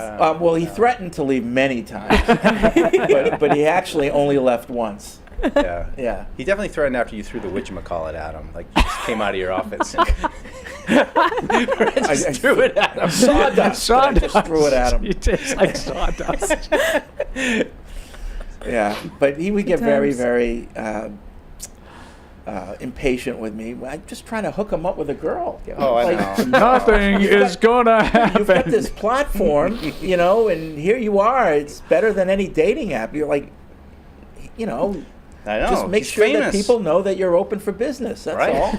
I mean, yes, Fred. I got to be honest though. Like, I thought Eric was a really funny, really good guy, and there's got to be a wonderful, nice woman out there for him. Like, I never quite got it. I thought Eric was hilarious. I mean, he's one of the funniest people I've known. I mean, his impressions were legendary. The thing about Eric is he wants to be in that mentor-mentee relationship. He wants to mentor somebody. Yeah, he looks at at like Bill a 24-year-old, and that's what I'm looking for. Buy her some real estate in a Porsche. He wants to bestow his knowledge. He can afford that. Nothing made me know that I was right than prior to you, 2 generations before you, our lifestyle writer, she came in and she was a ball of fire. Mm-hmm. Like, she didn't back down to anyone. And she was every bit of a traveler and a foodie that Eric thought he was. Bon vivant. And Eric always knows like how to pronounce different countries and different cities. So I'm at Tavolino's, and they had the outdoor area. So I'm sitting on one end, and it wasn't crowded. And I see the two of them, and they had a lunch date. So I'm just listening because I'm by myself, and all of a sudden, not creepy at all. Their lunch erupts in this debate about how a certain city was pronounced. Perfect. And I'm like, this is perfect. You can't make it up. This is perfect. Like, you can't make it up. And I said, Moops. They'll never last because he wants somebody that will accept everything he's right. saying, and doesn't she want wasn't going to accept doesn't want a that. little give and take. Yeah, so it just... I think that the hard thing I realize, too, is, like, as I get older, I realize it must be really hard to find somebody as you get older, and you kind of get set in your ways. And I'm, like, getting to the point now where I'm like, I like what I like. I don't need to, like, do all this different stuff. And, you know, you're really trying to thread the needle, whereas when you're in your 20s, you're still a little bit malleable. You're not exactly sure everything you like or don't like yet. Malleable. It's a good one, right? Good word. Yeah. I got to get Dirth in. We haven't gotten Dirth in yet. We will, though. He's still ready to be molded. Malleable. But I think that we should never stop wanting to learn. No, I agree that it's the for wise sure. man who knows. That's why nothing. That's It's why the fool Eric. who knows everything. That's why Eric was never bored. Any day in his life. In his life. Couldn't even stop telling lies. You are an habitual liar. see not a habitual liar, an habitual liar. Right. Well, I just habitual. Like if I had to go back into the market again, like I would be like, look, I don't stay out something past you're like trying to tell 9:30. us? Like- I don't start to bed at 9:30. I like my oatmeal every morning. You know, Mike, like, it's like a list of are things. you suddenly on the market? No, absolutely not. Okay, Well, you you'd be better fine. not. You better not do Just anything saying, like that. It's hard for like, and I imagine I'm just speaking I think from it's harder for a woman at that age. Well, sure. I mean, You I know? mean, we're perimenopause. Forget I mean, sex. You're just looking for someone to sand the calluses on your toes, right? No, right, well, that's Mike another part Dussault of it. does not speak for the rest of the men on the PU This program. conversation's happening over there. Thank you. You still like the sex, huh? You like it, sex, huh? Yeah, it's good, no? These are the best shows. I don't even know what to say. Just sweating. You can say yes, I do. So Drake May, huh? Yeah. All right, let's get back to the hotline. We'll go to Patty in Agawam, 855-PATS-500. What's up, Patty? Save us. Hey, ladies and gentlemen, what's going on today? Hey, Patty. I had a question and a kind of a way too early hot take for the NFL. Do you think with Noel on the board, they went with Williams because they want to possibly have a more vertical attack this year, and he's probably best suited for that other than Noel? And my hot take is, Paul, I'm kind of with you. I think Bo Nix low-key stinks, and I think the hot take is Sean Payton is probably going to be on the hot seat come 2026. Wow. I'll take that offline. That's a great hot take by Patty. I like it. That's I like a it. very hot take, like but it. I don't necessarily agree. I don't with know I necessarily agree with it either, but I'm interested. Yeah. If Bo Nix had a fall from grace, Mac Jones style, I don't Exactly, think, and right. I would be totally surprised. Now, I don't think it's going to happen. I wouldn't predict that, but as a bold, hot take, I'm not totally. Maybe I'm just being stubborn with this. I felt like Bo Nix was a lot better than rookie year Mac Jones. Oh yeah, I would agree with that for sure. I think they have similar. I think Bo Nix more athletic. I think he's a better runner for sure. But in terms of their throwing styles and where they win and how they win from the pocket, I think they're similar in terms of. But I think his skill ability set. to get out of the pocket is something Mac Jones could never do. Agreed. Which might allow him to continue the success. Yeah, and I mean, Patty's right in that I am not a huge Bo Nix believer. I think that he was put in a good situation for him. I think Sean Payton is a good quarterback-friendly coach, and the system obviously has helped him. That I all agree with, but I think that Bo Nix showed more ability and more playmaking than Mac Jones ever did. I think he's got more off the field intangible kind of leadership stuff too that just seems like guys want to follow Bo Nix. I know there's that shot of him psycho, like getting in some player's face. I think from the Raiders, like I don't know, he just seems to have that. It will be that interesting to trait. see year two, though. But, But they make they get a book on him and make some adjustments. Yep. Randy's in Brockton. Hey, Randy. Randy. Hey, how's it going? Good. Funny thing, by the way, the last time I called the sports radio show, it wasn't you guys, but I also followed Patty from Agawam. Is that right? You guys are on the same schedule. All right. Wow. Wait, you guys are calling other shows? They all cheat on us, Mike. Hey. You should know about that based on your previous comments today. Dare you, So anyway, I'm very excited about how the draft went for New England overall. I think even the reported leaks to Miami, I think that worked out better for us in the long run because maybe we wouldn't have been in the market for Wilson later on. And I thought he was probably our best pick. I think like the center position is underrated as maybe the second, if not the first, most important spot on the line where it's kind of like the anchor of the line. And I think like him and Will Campbell are going to be able to be linchpin pieces for a long time to come. I think he could potentially challenge Bradbury immediately. But I hope you're right. It seems like, yeah, it would be great, right? I mean, I was seeing the background of the kid, and it's like, yeah, he's got 1 year experience, but before that, he was on the, essentially scout team for Georgia, going up against, Jalen Carter and guys like that every day in practice. So I think he's more prepared than his experience might show. But I've been seeing a lot of early roster projections from folks that cover the Pats over the past few days, and it looks to me like maybe 27, 28 players on the 53-man final roster could be new. And I'm wondering if you guys can remember seeing any kind of massive roster turnover from 1 year to the next. I can't remember it on the Patriots, but on any other team. And I was also curious, I saw the details of Leon Larison's contract that kind of looked like they think he might make the roster. A, do you think that he pushes Gibson down the depth chart or even entirely off the roster? And B, do you know any other contract details from some of the other UDFAs, specifically Dipper, Lamp, or Chisholm, that might give us an indication of the team's belief in their ability to make the roster? Okay, thanks, Randy. I mean, when you look at those contracts, a lot of it is based on how many other teams were asking to sign them as well. Sometimes a UDFA can get more than a 7th-round pick. Yeah. Get to pick where they want to go. That definitely happens. I would just caution, never look at a UDFA contract as if to say he has a better shot or a worse shot. Right. It's never difference-making money in terms of whether or not we're going to keep a player. Agreed. Yeah. Yeah. No. As for... But it does sometimes talk to the demand. Now, the 20... No, that's absolutely fact. Yeah. And there's a lot of factors that go into why one guy got more guaranteed money to sign, and Fred's right. Sometimes they know that there's competition for different guys. I would just say that, if someone's getting hundreds of thousands of dollars in a signing bonus, that's not going to prohibit him from getting cut if he doesn't do anything in training camp. Yeah. That's not an indication that guy is got an inside track for a roster spot. If he goes out and he performs, that's different. But no team is going to say, well, geez, we gave him $300,000. We can't cut him. I've seen guys get cut over millions, let alone hundreds of thousands of dollars. Yeah. Maury from Austria writes in. He says, from Wikipedia, this is about the Hernandez-Tebow discussion. Yeah. Good source. The Patriots signed Tebow on June 10th, 2013, the day before the team's mandatory minicamp.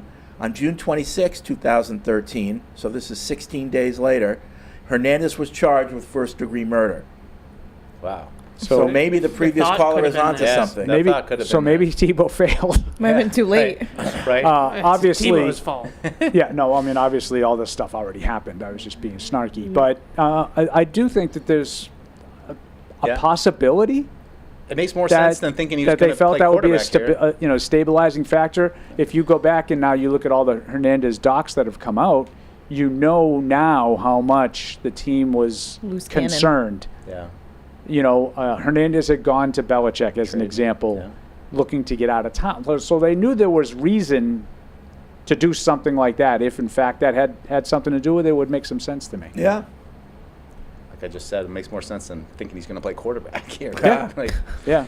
The overhaul of the roster was another part of that call. Yeah. I mean, this is going to be a lot, but I mean, 2000 was close. Yeah, 2000 to 2001, they brought in 20-something free agents. This is not quite that many free agents, but with you put the draft picks in and stuff. There's going to be an overhaul. I think teams that rebuild do this. Yeah. Yep. I mean, I don't have the specific numbers to say 20 whatever this year is more than anybody else. Maybe that might be the absolute most, but I think you see guys come in, first-year coaches with a team that needs a heavy rebuilds, they just rip it down to the studs and start over again. Yeah. I think that happens a lot. I mean, Washington just did this last year, and I think that's sort of the model. I mean, we go back to 2001 because you guys were here for that, but not every, the national media doesn't go back that far. Like Washington right now is being held up as that's how you do the 1 year rebuild, right? Like that, you go out, you sign 10 to 12 NFL starters in free agency, not necessarily stars, but just guys that can plug holes and it can start at the NFL level. You draft a young quarterback, and then you hope that it all comes together. Do you guys think that they're going to follow the regression to the mean second-year free agency bump theory that we've talked about a lot here? So I don't know, because they didn't sign a lot of big, like, Evan's right. It was like Bobby Wagner and, Zach Ertz. Like, there wasn't like 5 years, $120 million to bring in the highest priced guy on the market. Yeah. So maybe it won't be as much about that. Seems like they've done a lot this year. For me, it's all about Jaden Daniels. Like, I think that you can have a magical rebuild, and we can talk all about the story 2001 free agent class. And they had a lot of good Mike Compton and Mike Vrabel, Larry Izzo, and all those guys that came in and they performed right away. And they helped the team. They improved the team. They were 0-2 when Tom Brady took over. Yeah. So it comes down to, if Drake May does what we all think he can do, the Patriots will be a lot better. But if he doesn't, right, and you still have your questions, Mike, about turnovers and clutch, we're probably going to be sitting here saying, we're still kind of, mid at best. Paul in New Jersey writes in, I like the mid that. I did like that. You like Alex? I could tell you were waiting for someone to say something. Alex gives so me I got the young person affirmation. That's all on here. Yes. That's all I'm looking for. Yep. Well, Paul, yes, you used it correctly. You're cool. Yes. Paul in New Jersey, I live scout at Rutgers home games. The live scouts. Live scouts, yeah. Boots on the I ground. was able to watch Trevion Henderson last year when Ohio State played Rutgers. I expected to be blown away by Marvin Harrison. I think he actually ended up with 3 touchdowns. But Henderson went for over 200 yards. He really stole the show. Even when they were trying to kill the clock, he was gaining 8+ yards per rush. Before that game, Rutgers was a top 10 defense in college football. Yeah. So there you go. He's exciting. A live scout. Live scouting. Right from the mouth of babes. Yep. Boots on the ground, says Ev. I love that. Got to get in the trenches, Paul. You can't, can't always be from the Me? bird's eye. You I'm a gotta- skill guy. you gotta I'm on the get outside ground, guy. You got to talk to the coaches. You got to go on the sideline pregame. How does he warm up? What's his body language? Would that ever appeal to you? Like, I was just in gonna ask another that same world, question. like going to different college stadiums every week, chasing Why are you bringing that up now?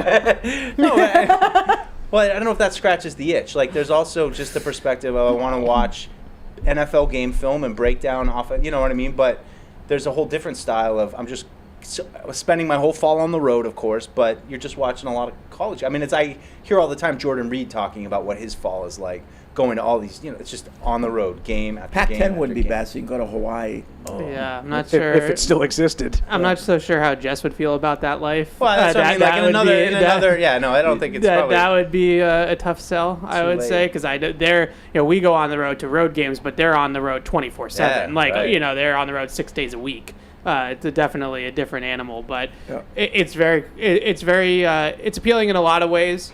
In some ways, it's kind of like any job. Like you have to polish the silverware, and some of it is just kind of filling out biographical information and how old is this guy, Oh, yeah, a lot of big work. height, weight, speed, like that kind of stuff. And it's not as like we get to just do the fun part, which is just let's just watch this guy and see if we like him, right? Like they have to do the actual. Like I think if I was given the choice, if they said, all right, Deuce, you're going to be a scout, pro scouting door or college scouting door, I'd probably stick in the pro scouting. I enjoy the NFL game more. It's less chaotic. It feels like it's easier to find themes, whereas it feels like the wild west in college football, where it's big play, turnover, penalty, big play, those kind of things. It's hard. It's a really hard job, I think. Yeah. Speaking Fresno, I'm hoping to start a semantic debate, perhaps one that even blossoms into a Fred Paul knockdown drag-out. Fred, the term of focus. We can do this. The term of concern here is rebuild. How far are we into a rebuild? Have there been multiple rebuilds since Brady left, or is it all one rebuild? In retrospect, the multiple regime changes make it seem like multiple, from Bill with Brady to Bill without Brady to Mayo to Vrabel, and yet it also seems like one big rebuild because it's on the heels of one gigantic dynasty, though there's also the semantics of whether it was one or several dynasties. I guess I don't really like the term Rebuild? because it just implies that you will rebuild it. Like there's no assurance that you're ever going It's real philosophical. right? Well, I don't even know what that You act like, It's oh, it's very year negative. 3, Yeah. and of course now when we get to year 6 of the rebuild, we'll be flawless and we'll have everything we need. Like, it's just every year is its own thing. You look at new coaches. Like, new coaches was last year a rebuild. They kept a lot of the same players. This year feels a lot different, a lot of different players. But it's still every year you're trying to rebuild the team every year. I think like. I understand. I think that this year marks a rebuild. You know, you have the quarterback, so that's a big part of any rebuild.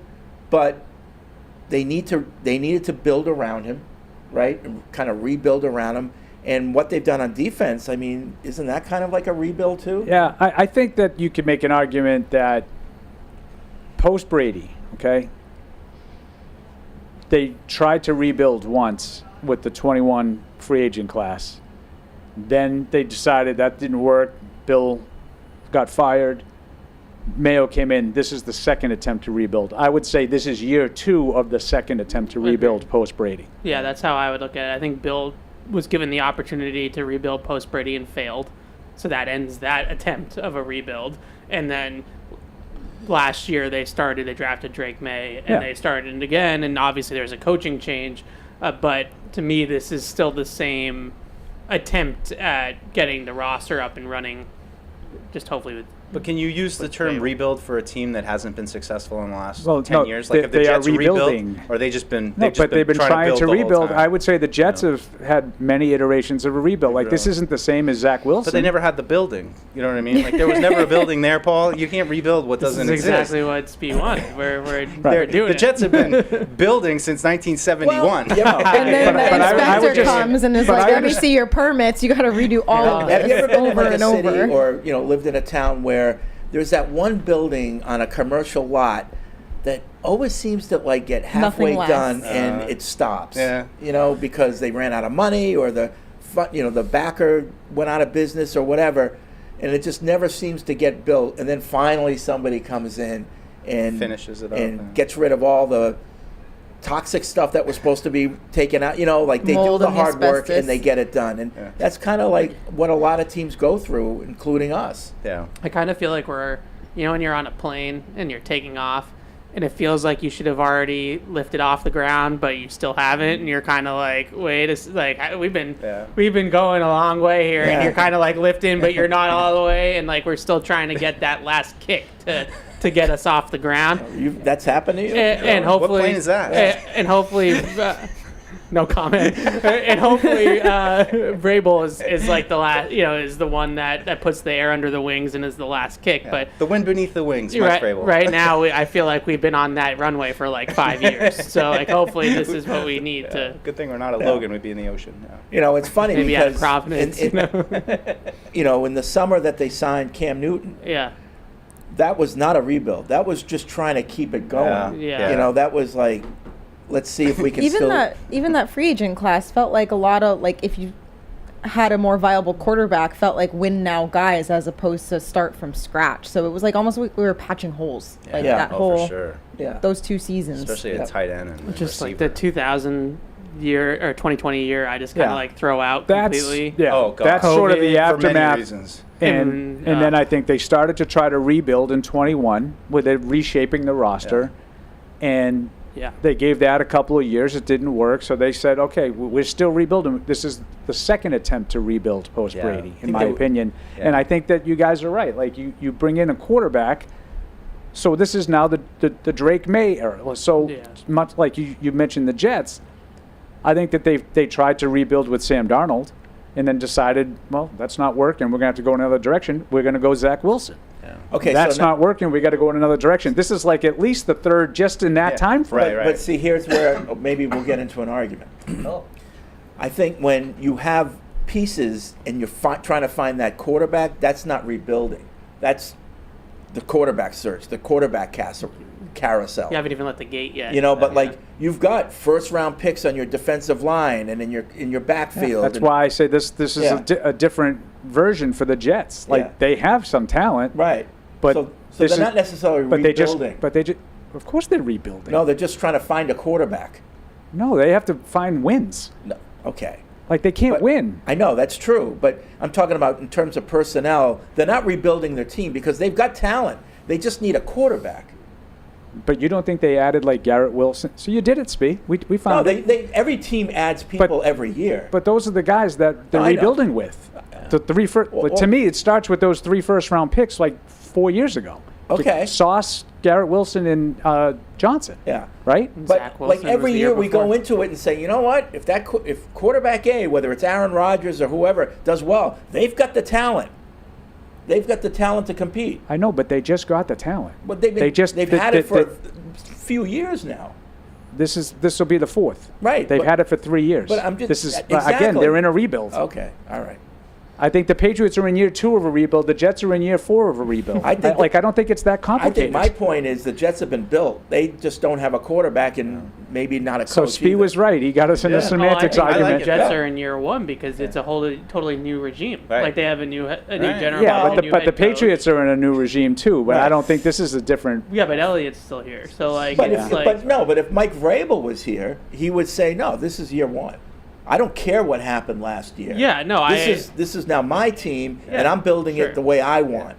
That's apparent. I think the Jets are in year 55 of a rebuild. It's I love the shade. You can make that case. There's been many different iterations of it. Going back to like Fred's analogy too, the Jets are like it's a business or it's a building where no business survives. Over and over again, everything that comes in fails. They last like a year. Whereas we're building a house, but we just had to get a new contractor.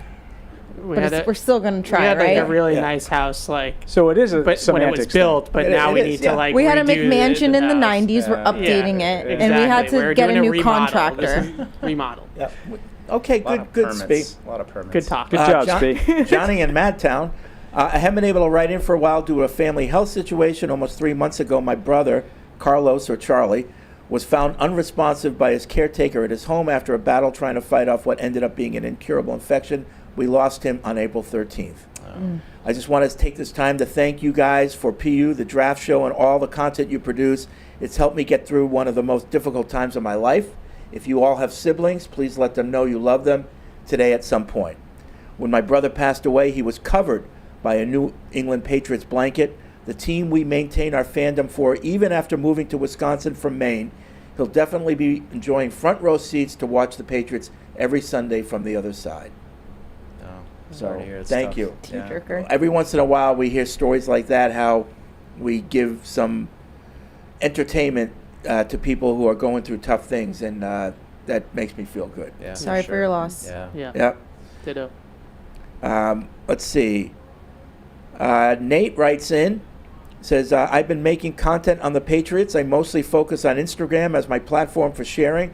I'm trying to get on podcasts. This whole journey is exciting. I'm 17 years old, and this is definitely something I wanted to get into. I just want to say thank you for being inspiring and showing why it's worth to chase your dreams. I think he's talking to you, Deuce. Yeah, it's a Deuce son. Mm-hmm. Yeah. Maybe you too. I was going to give you the credit, Fred. No, but it's molding and shaping young minds everywhere. Yeah, in a bad way. Just stick with it. Find your niche. That's what I try to tell everybody. Carve out a little way. The stupid hoodie database was a way to make my blog just have something different. Try to come up with something more relevant than that. Yeah, right. But it's as Claire's doing. I give Claire props. She continues to blast out her podcast. Hello, if you love it and you got the passion for it. I mean, it never felt like work to me. It was always just like my passion and hobby. And if it doesn't feel like work, I hope you can get the opportunity to work in a job like that. Fake it till you make it. Just look at people that you like their work and try to emulate it, try to take things from it, and just try to do it how they do it. Like that's the best advice you can get. I mean, the niche advice is really good too. I rag on Barth a lot, but like he found a niche with the draft. He found a niche with specialists, which I like to make fun of him for. But yesterday on Catch 22, I don't think anybody knew more about the long snapper than Alex Barth. Now, you might think that that's irrelevant, but people come to our show to listen to Alex talk about kickers and long snappers when they draft kickers and long snappers. It's a niche that he has cornered. So that's good velocities advice. On those long snaps. We got talking. He was. Spin We rate. had it all. We had the time. The time from the snap to the hold to the kick, the operation time, and how the Ashby's more of like a a straight line, get out and make tackles type of long, aggressive long snapper versus a blocking long snapper. That was one of my favorite stories from draft night, which is a little bit behind the scenes. Was we obviously have a whole system, and a player gets selected, and then everybody's got their jobs to do, and wonderful Casey, her job is to find highlights of players, and so we draft the long snapper, and then I see Casey don't have highlights, looking for them, and I just what do you do for long snapper highlights? He made some tackles. So God bless Casey, she found them, and I was like, fire emoji. But she literally, I'm like, are they going to just show the snaps, or do you show the punt too? I guess you find out who the punter was and get his highlights. Right? That's what she did originally. 5 minutes of him Marcus Bryant. She was taking Membu highlights and then moved the arrow over to the left side. Gotta be resourceful. She's resourceful. Yeah, she called me over and she's like, "Can you just double check that I highlighted the right guy?" Yeah. But with that, Ashby made a tackle against Alabama. He's got some tackles on his tape. I didn't see that one. Hell yeah. Laying somebody out. Oh yeah. Dr. Sam writes in. He says, "I'm not trying to hate on Paul and his buddies, Felger and Maz, but my God, they are negative. It makes me wonder how someone can be that negative. Paul, is it a shtick, or do they truly believe this?" I think it's probably like anything else. It's a combination of both. Yeah. I think they play into it. I think Mike plays into it a little bit, knowing that it's going to resonate. But, at the same time, I didn't hear most of the stuff early in the week. I did hear a lot yesterday. And they just kept coming up with all of the comments from last year's draft and how over-the-top positive every single comment was. So it's not like they just make it up. Now, do they lean into it and accentuate it for shtick? Yep. I think they do. And I think they enjoy it. They know it's going to resonate. They know it's going to rankle the feathers. It's like they're doing a show. Yeah, it's like they're trying to entertain. But well, what I would say, people were high on that draft last year, but not like this year. And not like the people sitting here. You can. I can have them read it to you. Yeah. Well, I can show you the A+ for Javon Baker. From who? Well, but that's from different. Everyone. They read. This is what I mean. People just. I just want to know from who. He read 10 different guys. Yeah, from who though? You can find them. But all the national guys.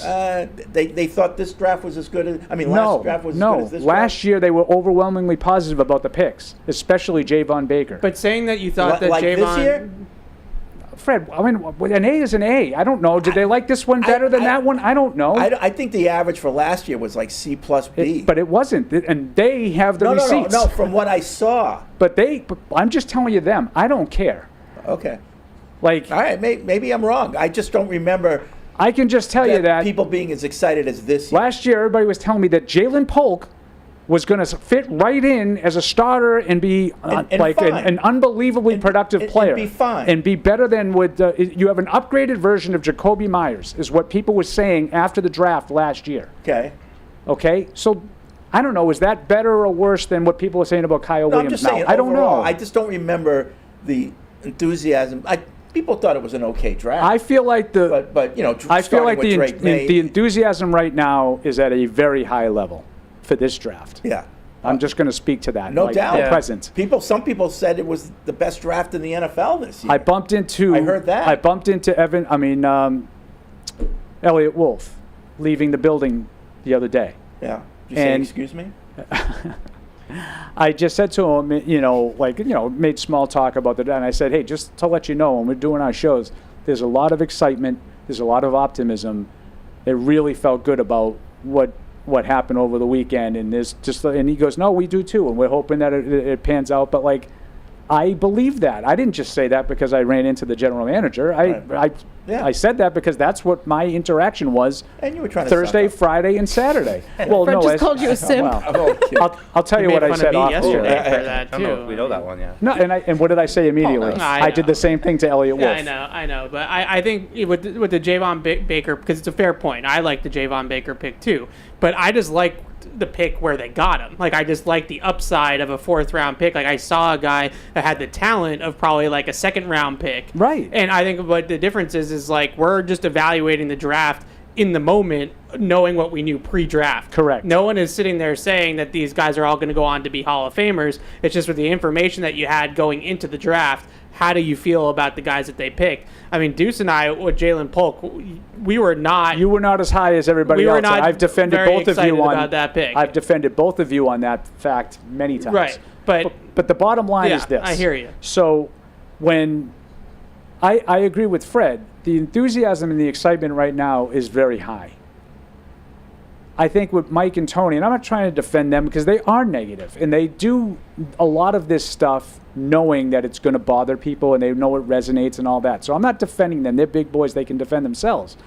But what they're trying to point out is not that this draft stinks, not that this draft isn't as good as you think it is. Right. They're just telling you to have some caution and wait to see, because a lot of the stuff people are saying right now is not all that different than what people were saying last year and the year before. And they went back and got the information to back it up.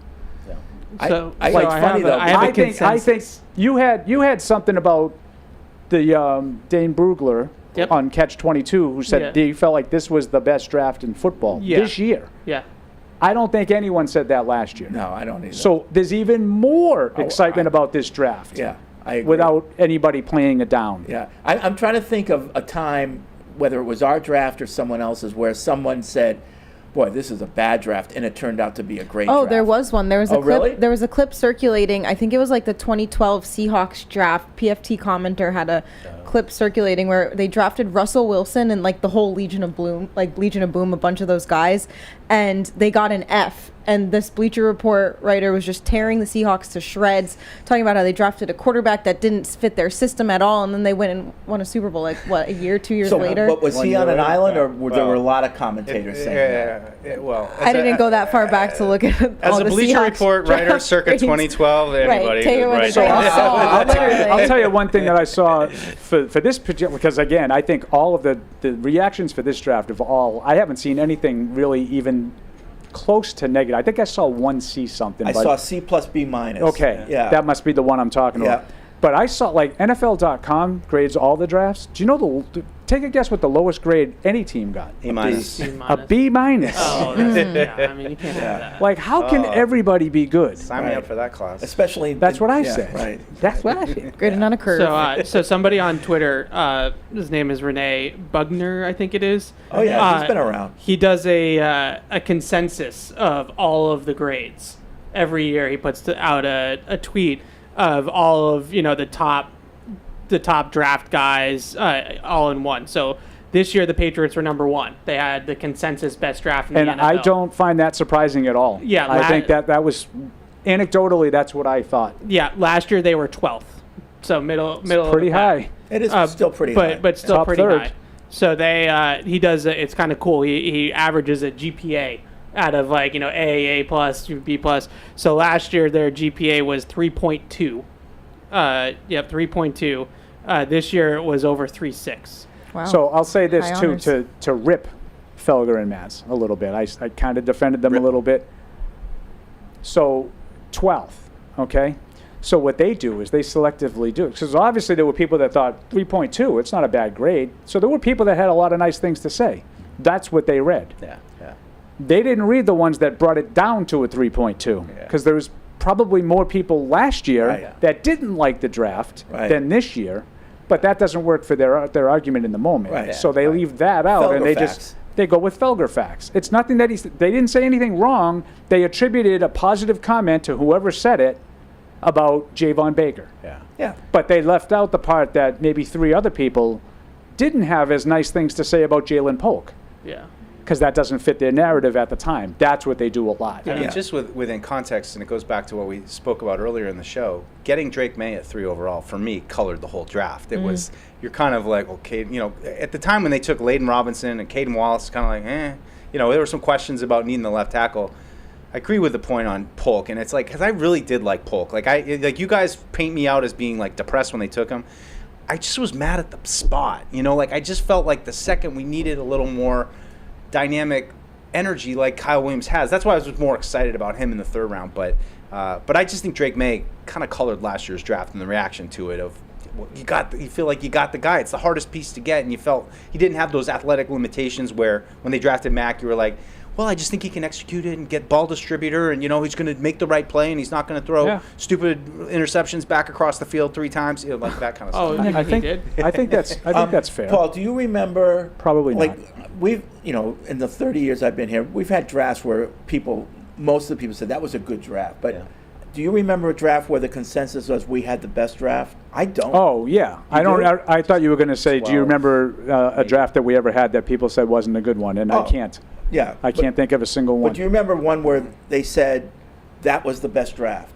Not off the top of my head, but I would assume that yes. I would speculate 12 maybe got some of that just with 2 first-round picks. I would say that when Belichick, and listen, I'm not trying to make fun of Bill because he was on a heater for a while.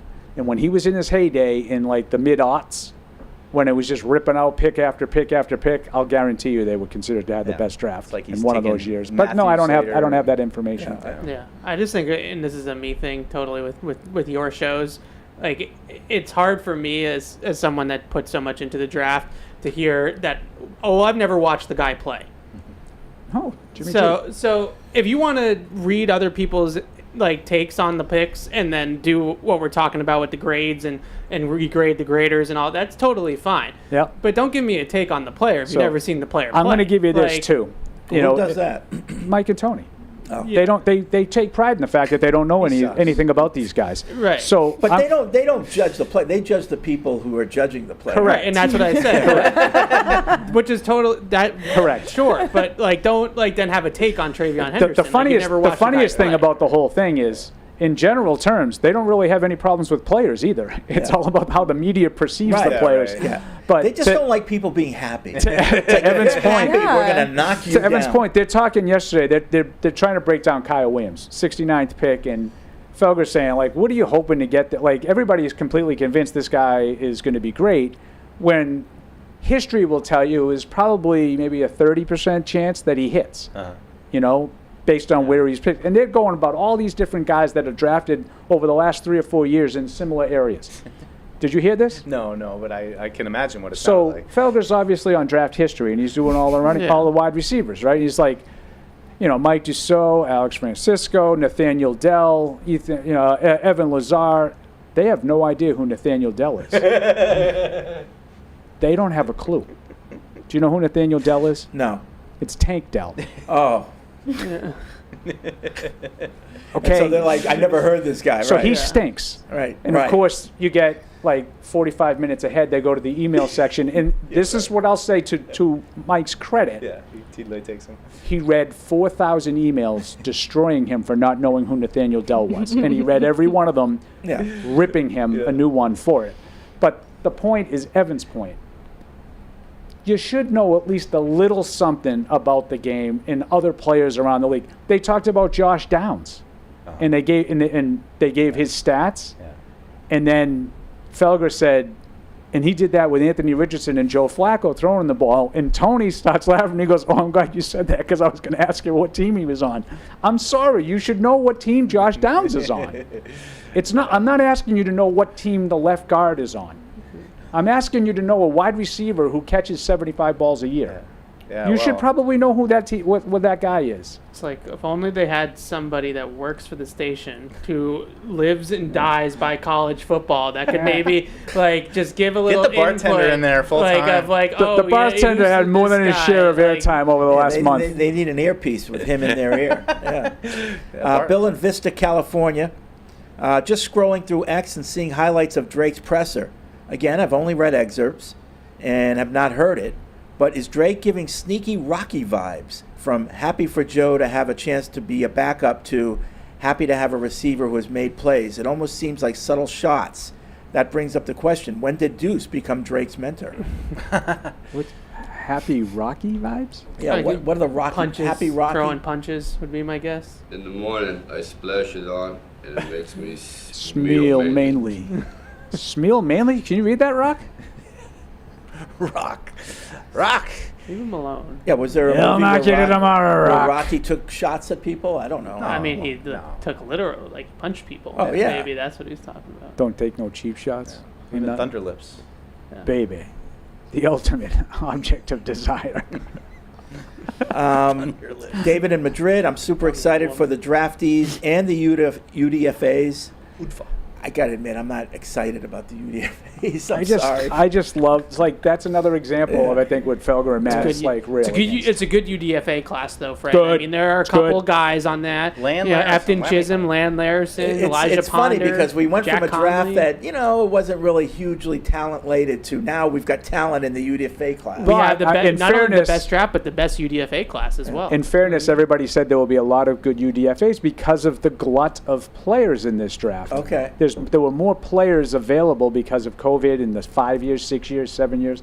Like a lot of people predicted there would be some good UDFAs. I'm not so sure about Land Larison. Like, there's a lot of Land Larison love don't right ask now. me. Don't ask me who to individually pick. I do not. D2 Christian McCaffrey. He just like, oh yeah, totally the same thing. Just didn't have a lot of juice to me, but maybe I'll be wrong about him. I really think they have filled a lot of needs, but the linebacker room is concerning.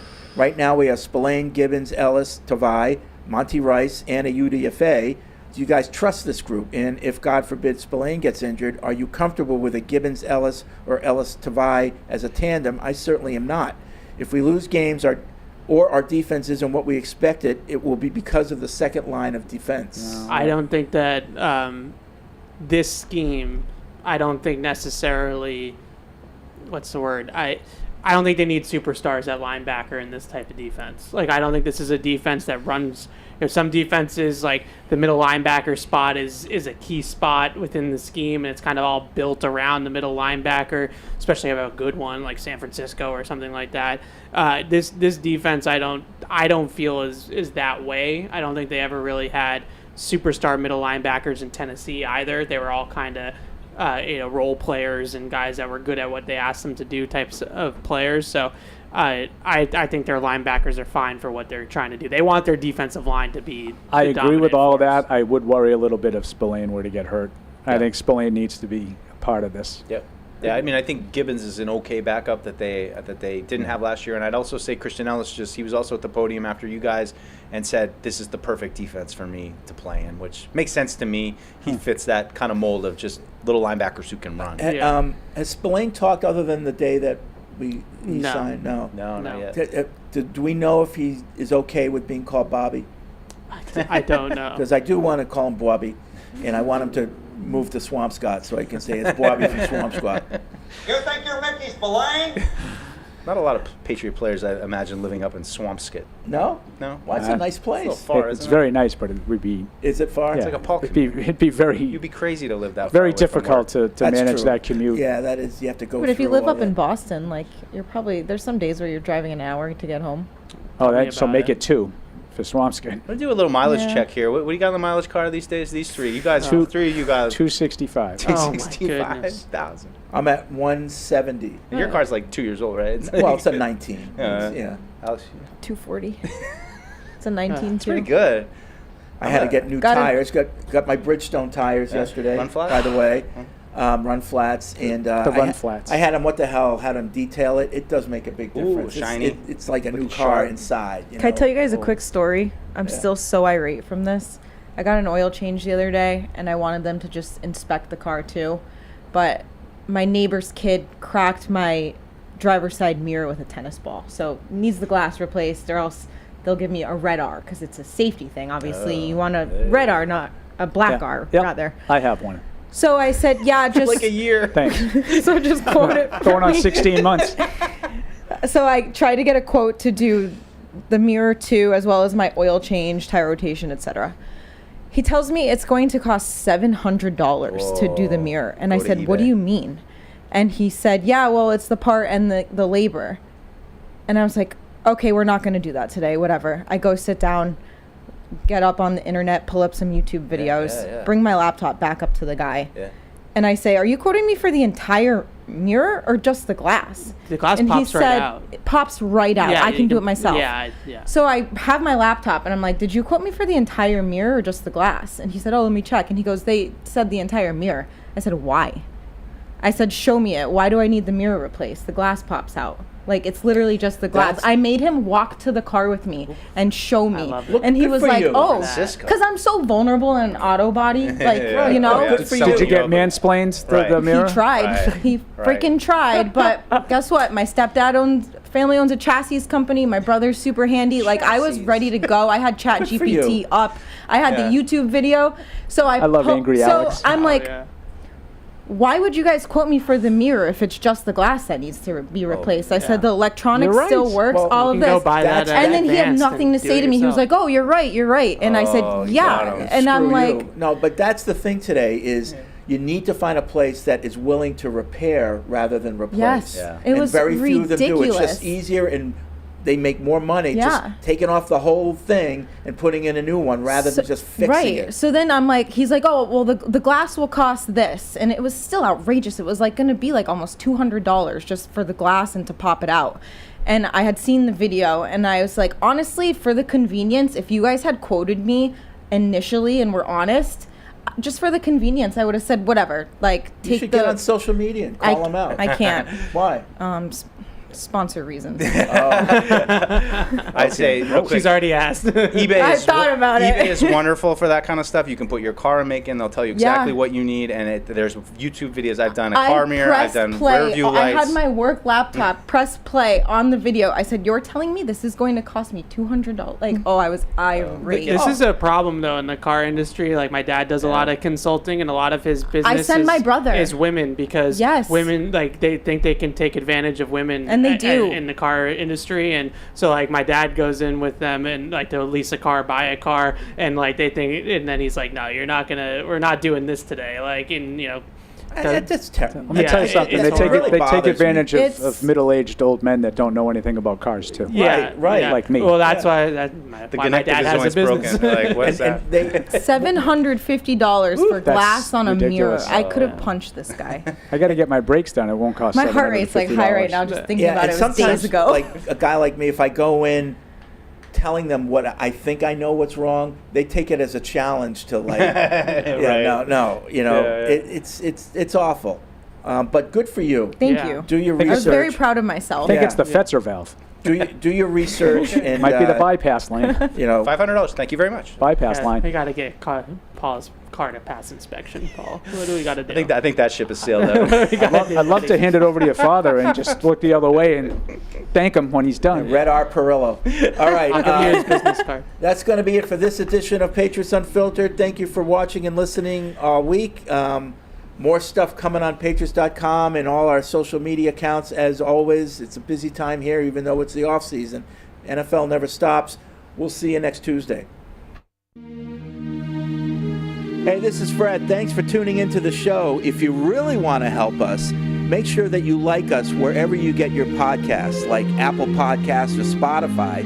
And also, make sure you follow us on the New England Patriots YouTube page to see this show and everything else that we do here at the Patriots. Thanks a lot.